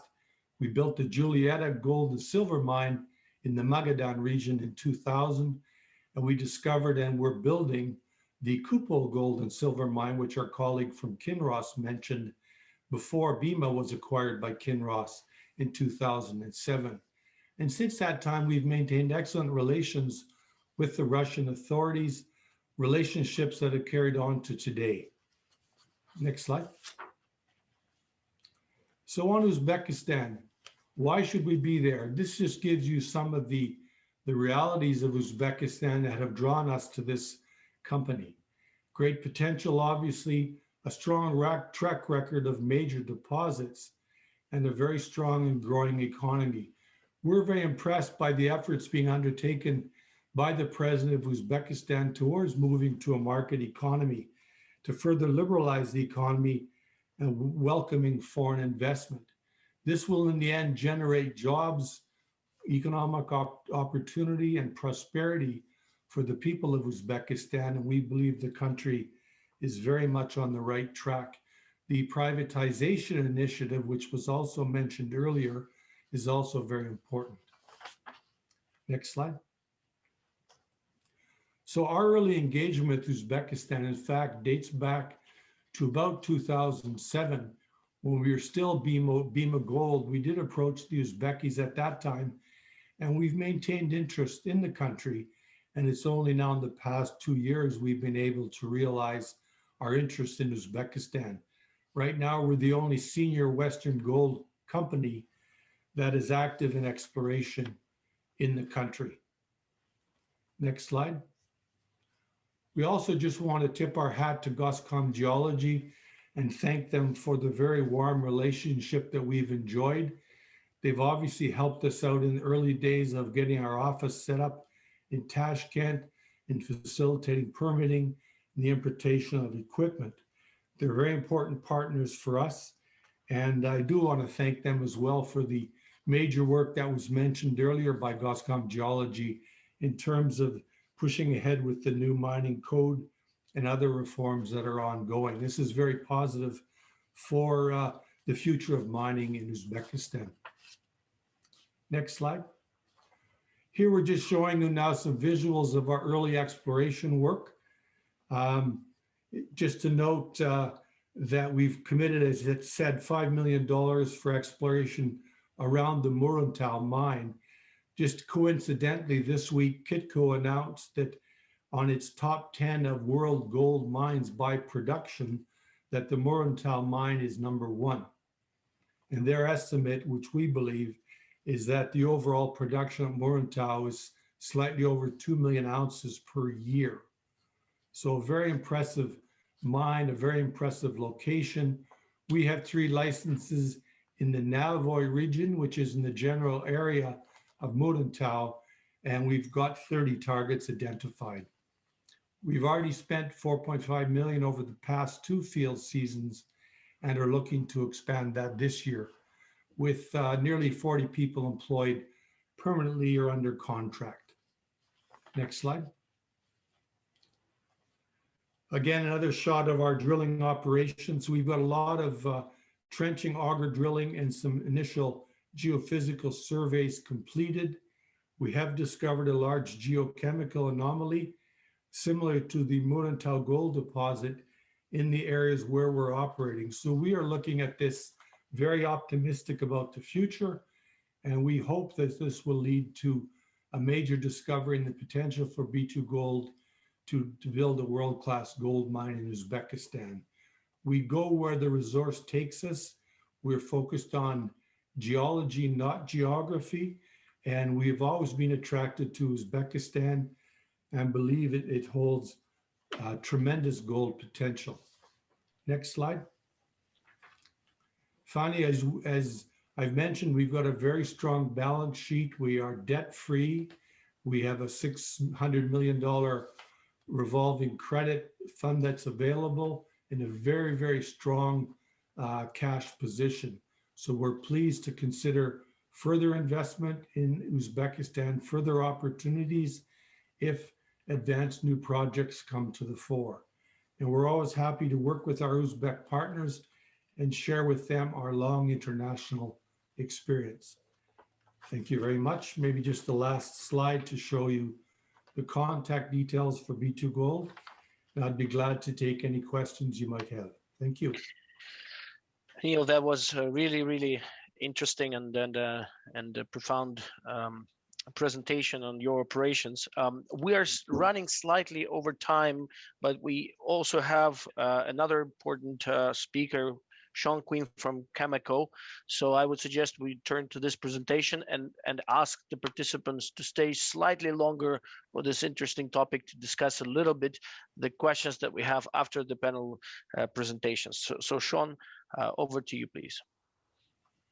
Thank you, Carol. And while I'm putting my slides up, I'll say that I'm going to try and compress my remarks somewhat because we are running over time, and I presume that'll be acceptable to you, Carol, and the organizing committee.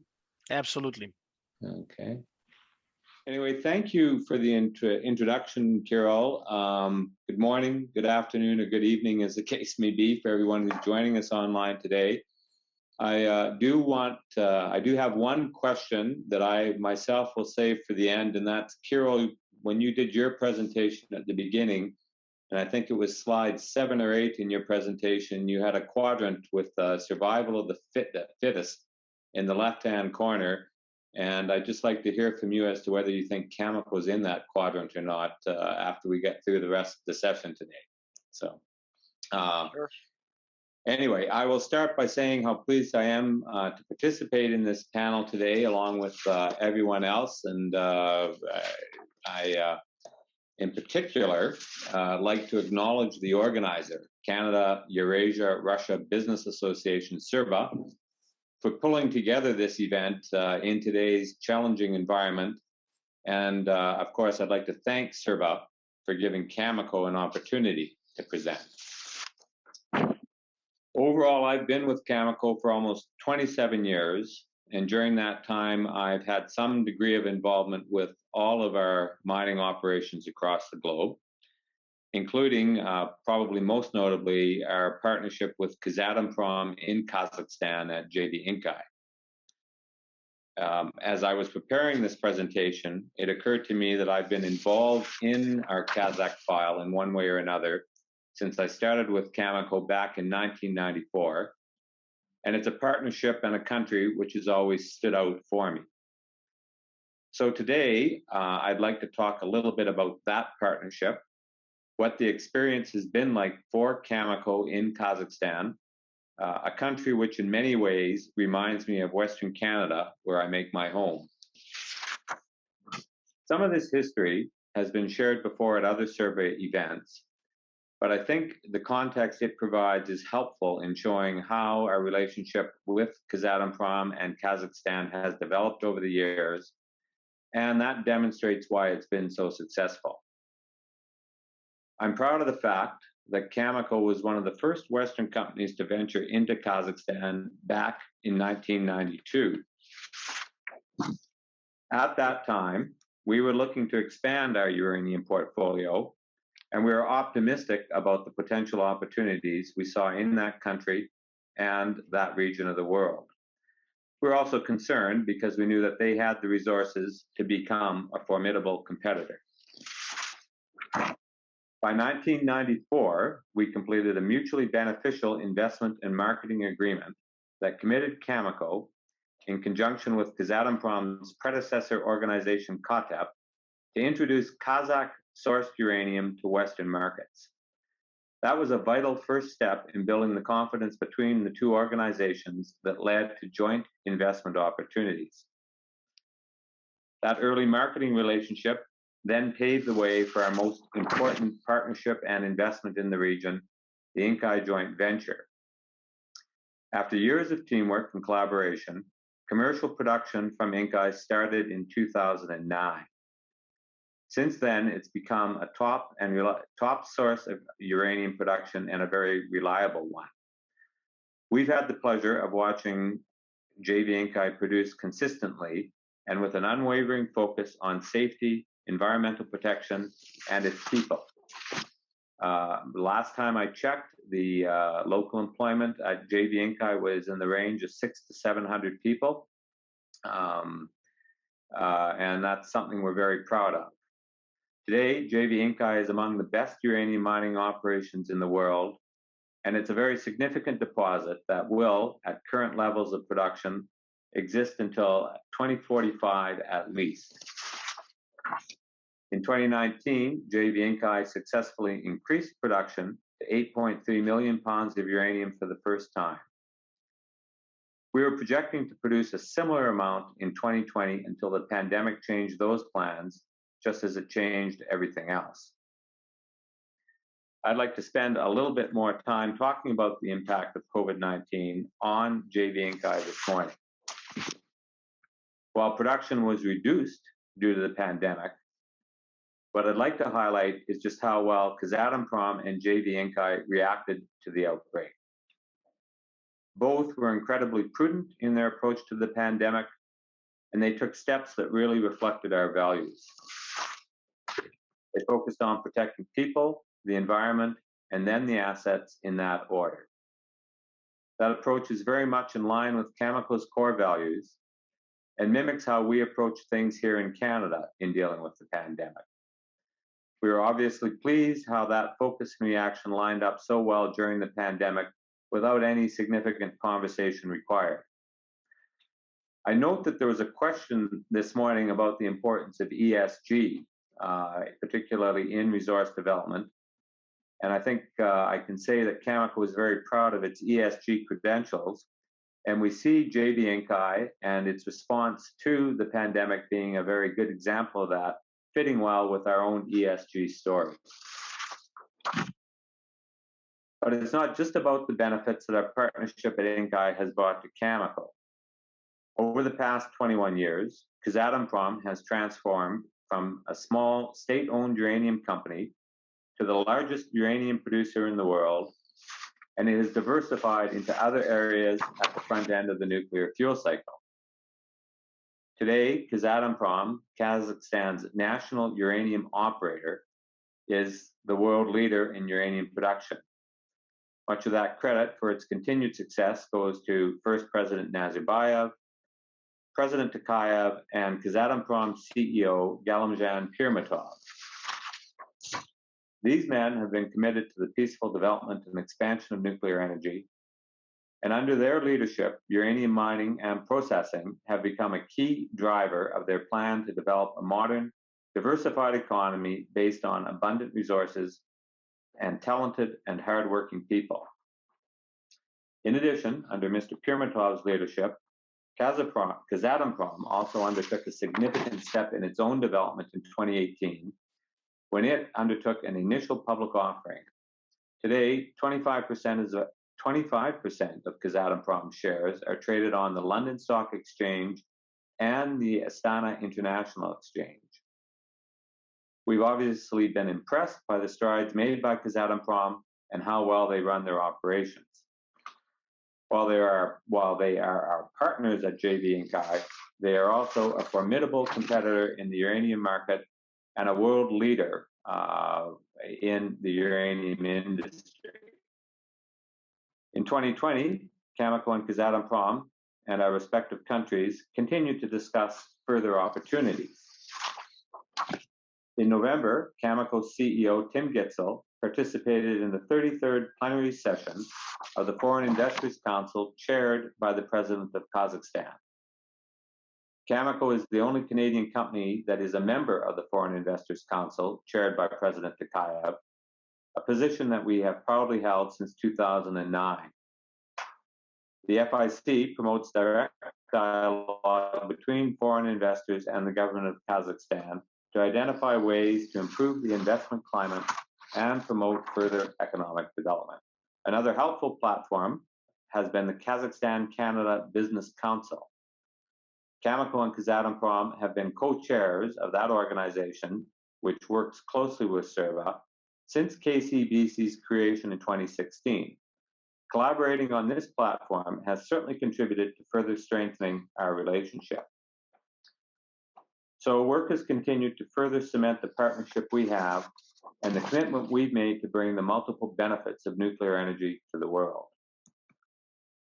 I'd also be remiss if I didn't mention how the partnership has benefited from energetic diplomatic efforts, and in particular, the support of our two ambassadors who spoke earlier today, Ambassador Kamaldinov and Ambassador Brousseau.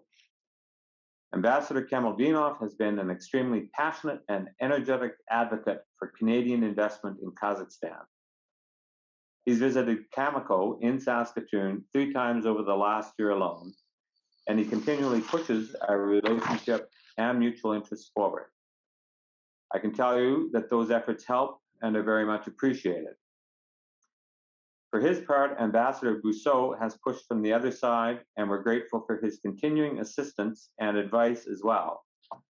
I was a little bit saddened to hear this morning, Ambassador, that your time in Kazakhstan is coming to an end, and that's something we'll have to talk about offline.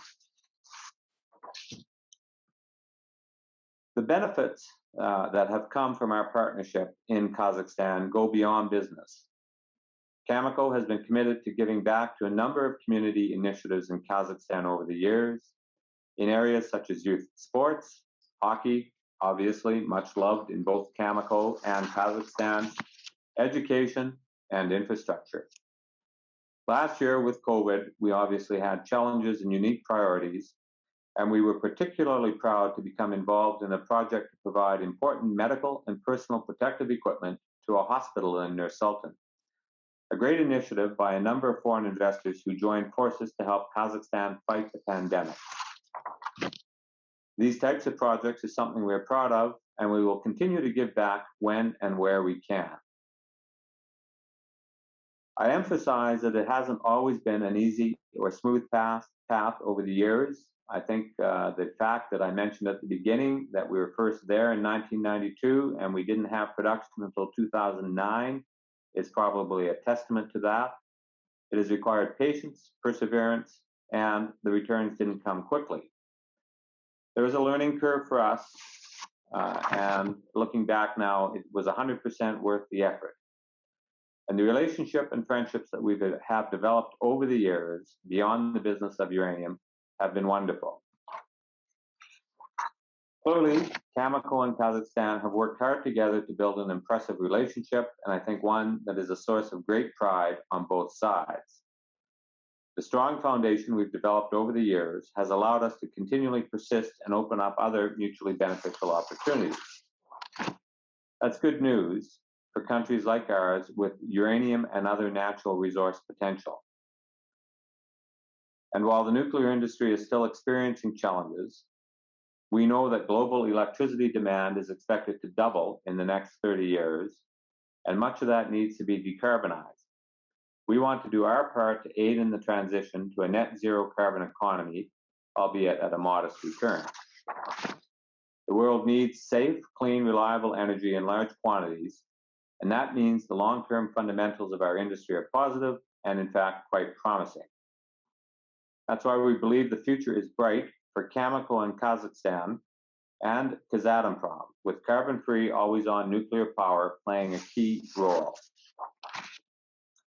Together with Kazatomprom and Kazakhstan, we know that we can make good on Cameco's vision to energize a clean air world and continue to improve the lives of people in both our countries. And I believe there are plenty of other opportunities that will come up between our two countries in other industries as well. Under President Tokayev's leadership, Kazakhstan is looking to continue as a leader in the Eurasian region through technological, societal, and other advancements. Priorities include its natural resources, agriculture, healthcare, and transportation. Turning those priorities into tangible opportunities will require Kazakhstan to continue building relationships with global companies and other countries. We'd love to see the day that Kazakh companies are participating in Canadian businesses and a bilateral flow of investment. That's something that events like this can help to do. So I want to again acknowledge CERBA and all the organizers for bringing everyone together today. And I think, Kirill, that brings me to the end of my comments.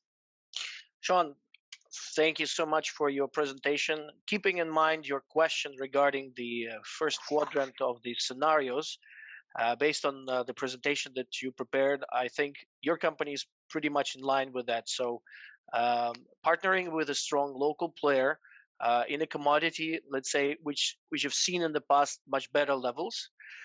So we also hope that the uranium is stably going to grow in terms of the price. We're already kind of over the schedule with our part, but maybe just to kind of ramp up the discussions that we have, I have one question which would, kind of consolidate everything, and I would wish each of the panelists to give a short answer. Basically, the question is, what are the most important lessons learned for your companies from 2020 COVID year? And you talked about the changes in the modus operandi, so this we know already, but how do you see kind of the path going back, or is it the new normals to say what is happening now? So I guess we will start quickly. I will ask you guys to maybe give a few words on this question. We'll start with William, please. Yeah, sure. I think, obviously the lessons learned, I think to me, obviously, there's the epidemiological side of it with the testing and the quarantines and everybody kind of becoming a lunch table epidemiologist in their own right. So there was a lot of lessons learned on that side for all companies and people, I think. But I think the thing that really resonated with me was just seeing how resilient our workforce was under these situations. With us being a remote camp, there was some extremely long rotations. So seeing the level of commitment really touched home with me. And it reinforced for me how important good leadership and having a people-centric culture is within any industry, frankly, our industry in particular. But I think this applies across the board. So I think that was the biggest thing that we learned out of this, was just to continue to focus on that, continue to focus on the health and safety of our people, expand our definition of the health of our people, and really get a better focus on promoting awareness of and discussion around mental health issues, because I think this pandemic has highlighted that for me and for a lot of people within our company. I think in terms of getting back to normal, personally, I don't think we're going back to the old normal. That doesn't mean we're not going to hug again. That doesn't mean we're not going to get together again. But I think this pandemic has opened up a level of awareness and consciousness in society that will fundamentally change how we take our path forward. I think it'll influence the level of focus on things like climate change. I think it'll improve the focus on reducing our carbon footprint, because the world has seen that significant change can happen, and it can happen in our lifetime. So I think that experience has humbled people in the world a bit, and hopefully leaves us with some positive impacts going forward. But I do think, certainly in terms of will we all be together, hopefully one day soon. Yeah, I think with the vaccines rolling out in the way that they are, this will hopefully become another flu, obviously a different flu, but something that the world, as always, manages to move on from into the next stage and evolution of our society. So hopefully that answers your question. Thank you so much, Neil. If you could kind of answer this question as well on your side. Well, I think I'd partly echo what William said, because we kind of see this in the same way. For me, the primary sort of reflection is probably the importance of relations with communities, that when you're put to the test with a pandemic, with a crisis of that nature, especially operating in very remote sites in countries, in Africa, in our case, and elsewhere, that you realize that you have to have the confidence of the community in order to assist them, but also to continue operating in a safe and sustainable manner. So we place the highest priority on the health and safety of our employees and the communities, and not one before the other. Because of course the employees are coming from the communities. And if they aren't feeling safe or looked after, then you have a potential of pandemic moving into the mine sites and such. And we don't want that situation. So we proved in the 3 countries where we operate currently that we could operate in a safe manner throughout the worst of the crisis and continue to provide jobs and opportunities. And the governments in those countries were also conscious of the importance of the mining sector, and they wanted us to try and continue, but in a safe manner. So we moved, in the case of Mali, into a kind of island configuration. Once you're on the island, there was no in and out. We had longer shift terms. We kept people away. We had very, very extensive testing, quarantine, isolation, etc., to keep the numbers down, but to ensure that the infection didn't go out if there was, and it didn't come in if it was out there.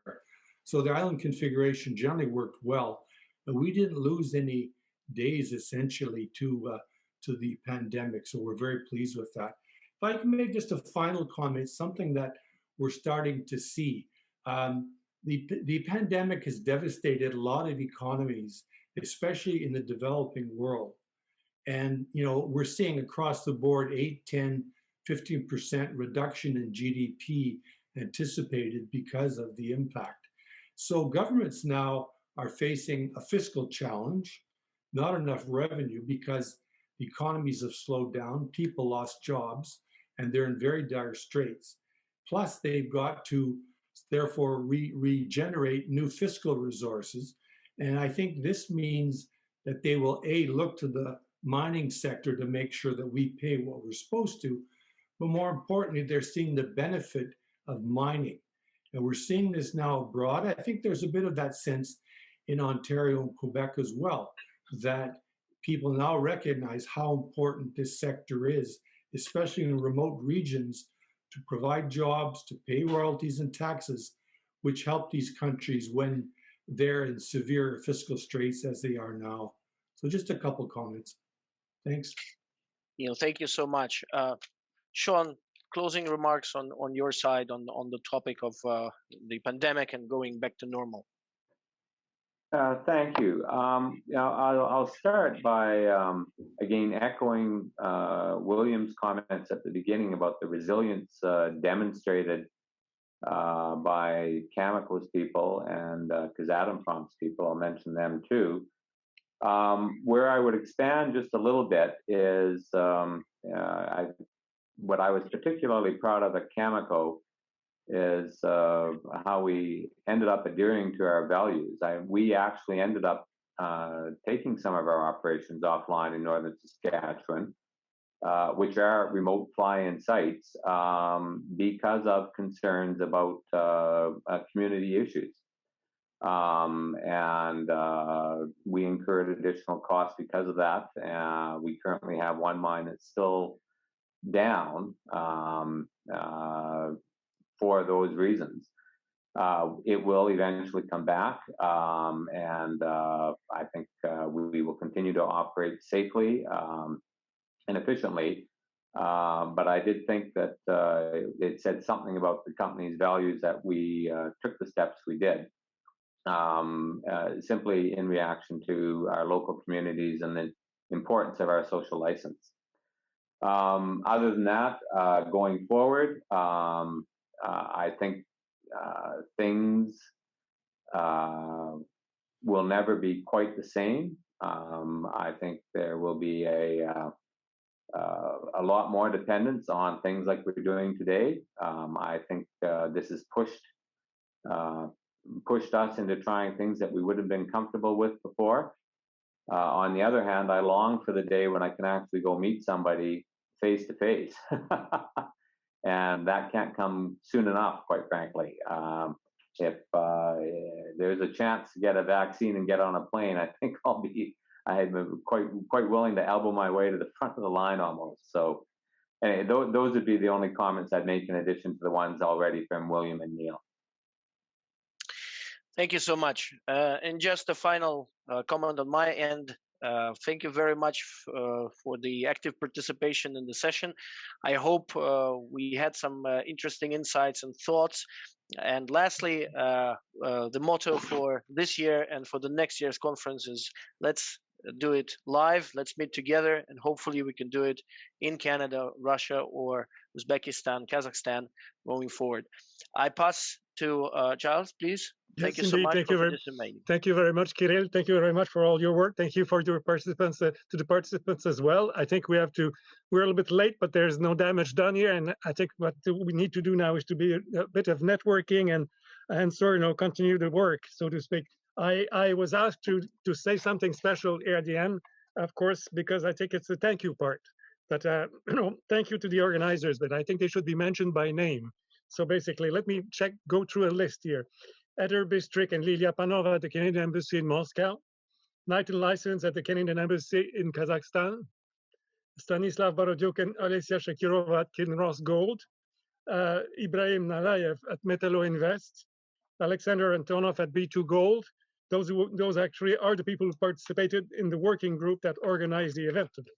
Boris Ariev, Stan Energy Corporation, Erin Campbell that you've seen earlier today, CERBA Vancouver Chair, Nathan Hunt, CERBA Moscow, the founder of CERBA, and in our team, the CERBA team, Catherine and Vera in Toronto, Tatiana in Vancouver, Taskin in Kazakhstan, Marina in Montreal, Alex and Alexander in Moscow, and Frank in Alberta. So basically, thank you very much to the CERBA team. I think they should all be mentioned, and you can be in touch with them. Now, after I mentioned earlier the Vancouver conference and today's event as part of the CERBA mining series. I should add that we now will continue with the KCBC, the Kazakhstan-Canada Mining Working Group, on April 6th, and the Canada-Russia bilateral meeting on April 22nd. So if you want more details on this, please go to your respective regional director. Now, I have a few extra words also with respect to the technical aspect of the continuation of our meeting. So we say goodbye now on Zoom, but now we can move to the to sort of remote. And those of you who have issues with transition to remote, stay on Zoom, and someone will be there to help you on the chat to help you for that. So basically now we are, of course, a big thank you to all participants, and let's try to move to remote collectively and smoothly. So thank you very much again. I want to thank everybody for attending. It was an extremely successful session, full of very informative presentations. I learned a lot in both sessions. You know, the regulatory framework in the first session and specific companies in the second session. These are all the gorillas in the room. These are the companies we all know, but I didn't know many details of what the companies were doing, or the details of the richness of the Chulbatkan deposit, for instance, or of B2 Gold's plans in Uzbekistan in more detail. Every of the presenters, Cameco and Metal Invest, everybody had interesting points to present. So I want to thank everybody, you know, both the participants and the presenters, for making our event successful and extremely interesting today. I will say, mention our sponsors one more time. We appreciate very much the platinum sponsors, Kinross Gold and Metal Invest, who made our event possible today, and also the gold sponsors, B2 Gold and Cameco, who also played a great role in supporting the event and supporting our staff, first and foremost, because without staff, we're nothing. I appreciated the kind words that Gilles gave to them at the end of the event. This really was a fine event because of our staff. So we appreciate very much the work that our professionals have done. I will also thank our media partners, Minex Forum, the Mining Advisory Council, Northern Ontario Exports, and MSTA of Canada. And I would invite anybody who was a participant in the session, in the formal session, or in the reception, to consider membership in CERBA if you're not a member already. We unite companies from all over Eurasia with Canada. We help companies export to the Canadian market or from the Canadian market to Eurasia. We help build partnerships and create good relations, not only in business and culture as well. So please consider CERBA membership because it makes sense. If you're interested, we also would be happy to invite people to our upcoming events. And if you're interested in more details, on our calendar, please go to our website, which is www.cerbanet.org. CERBANET is one word, CERBANET, then .org. So that will wrap it up for today's session. Thanks to everybody for participating. Have a great year. See you next year.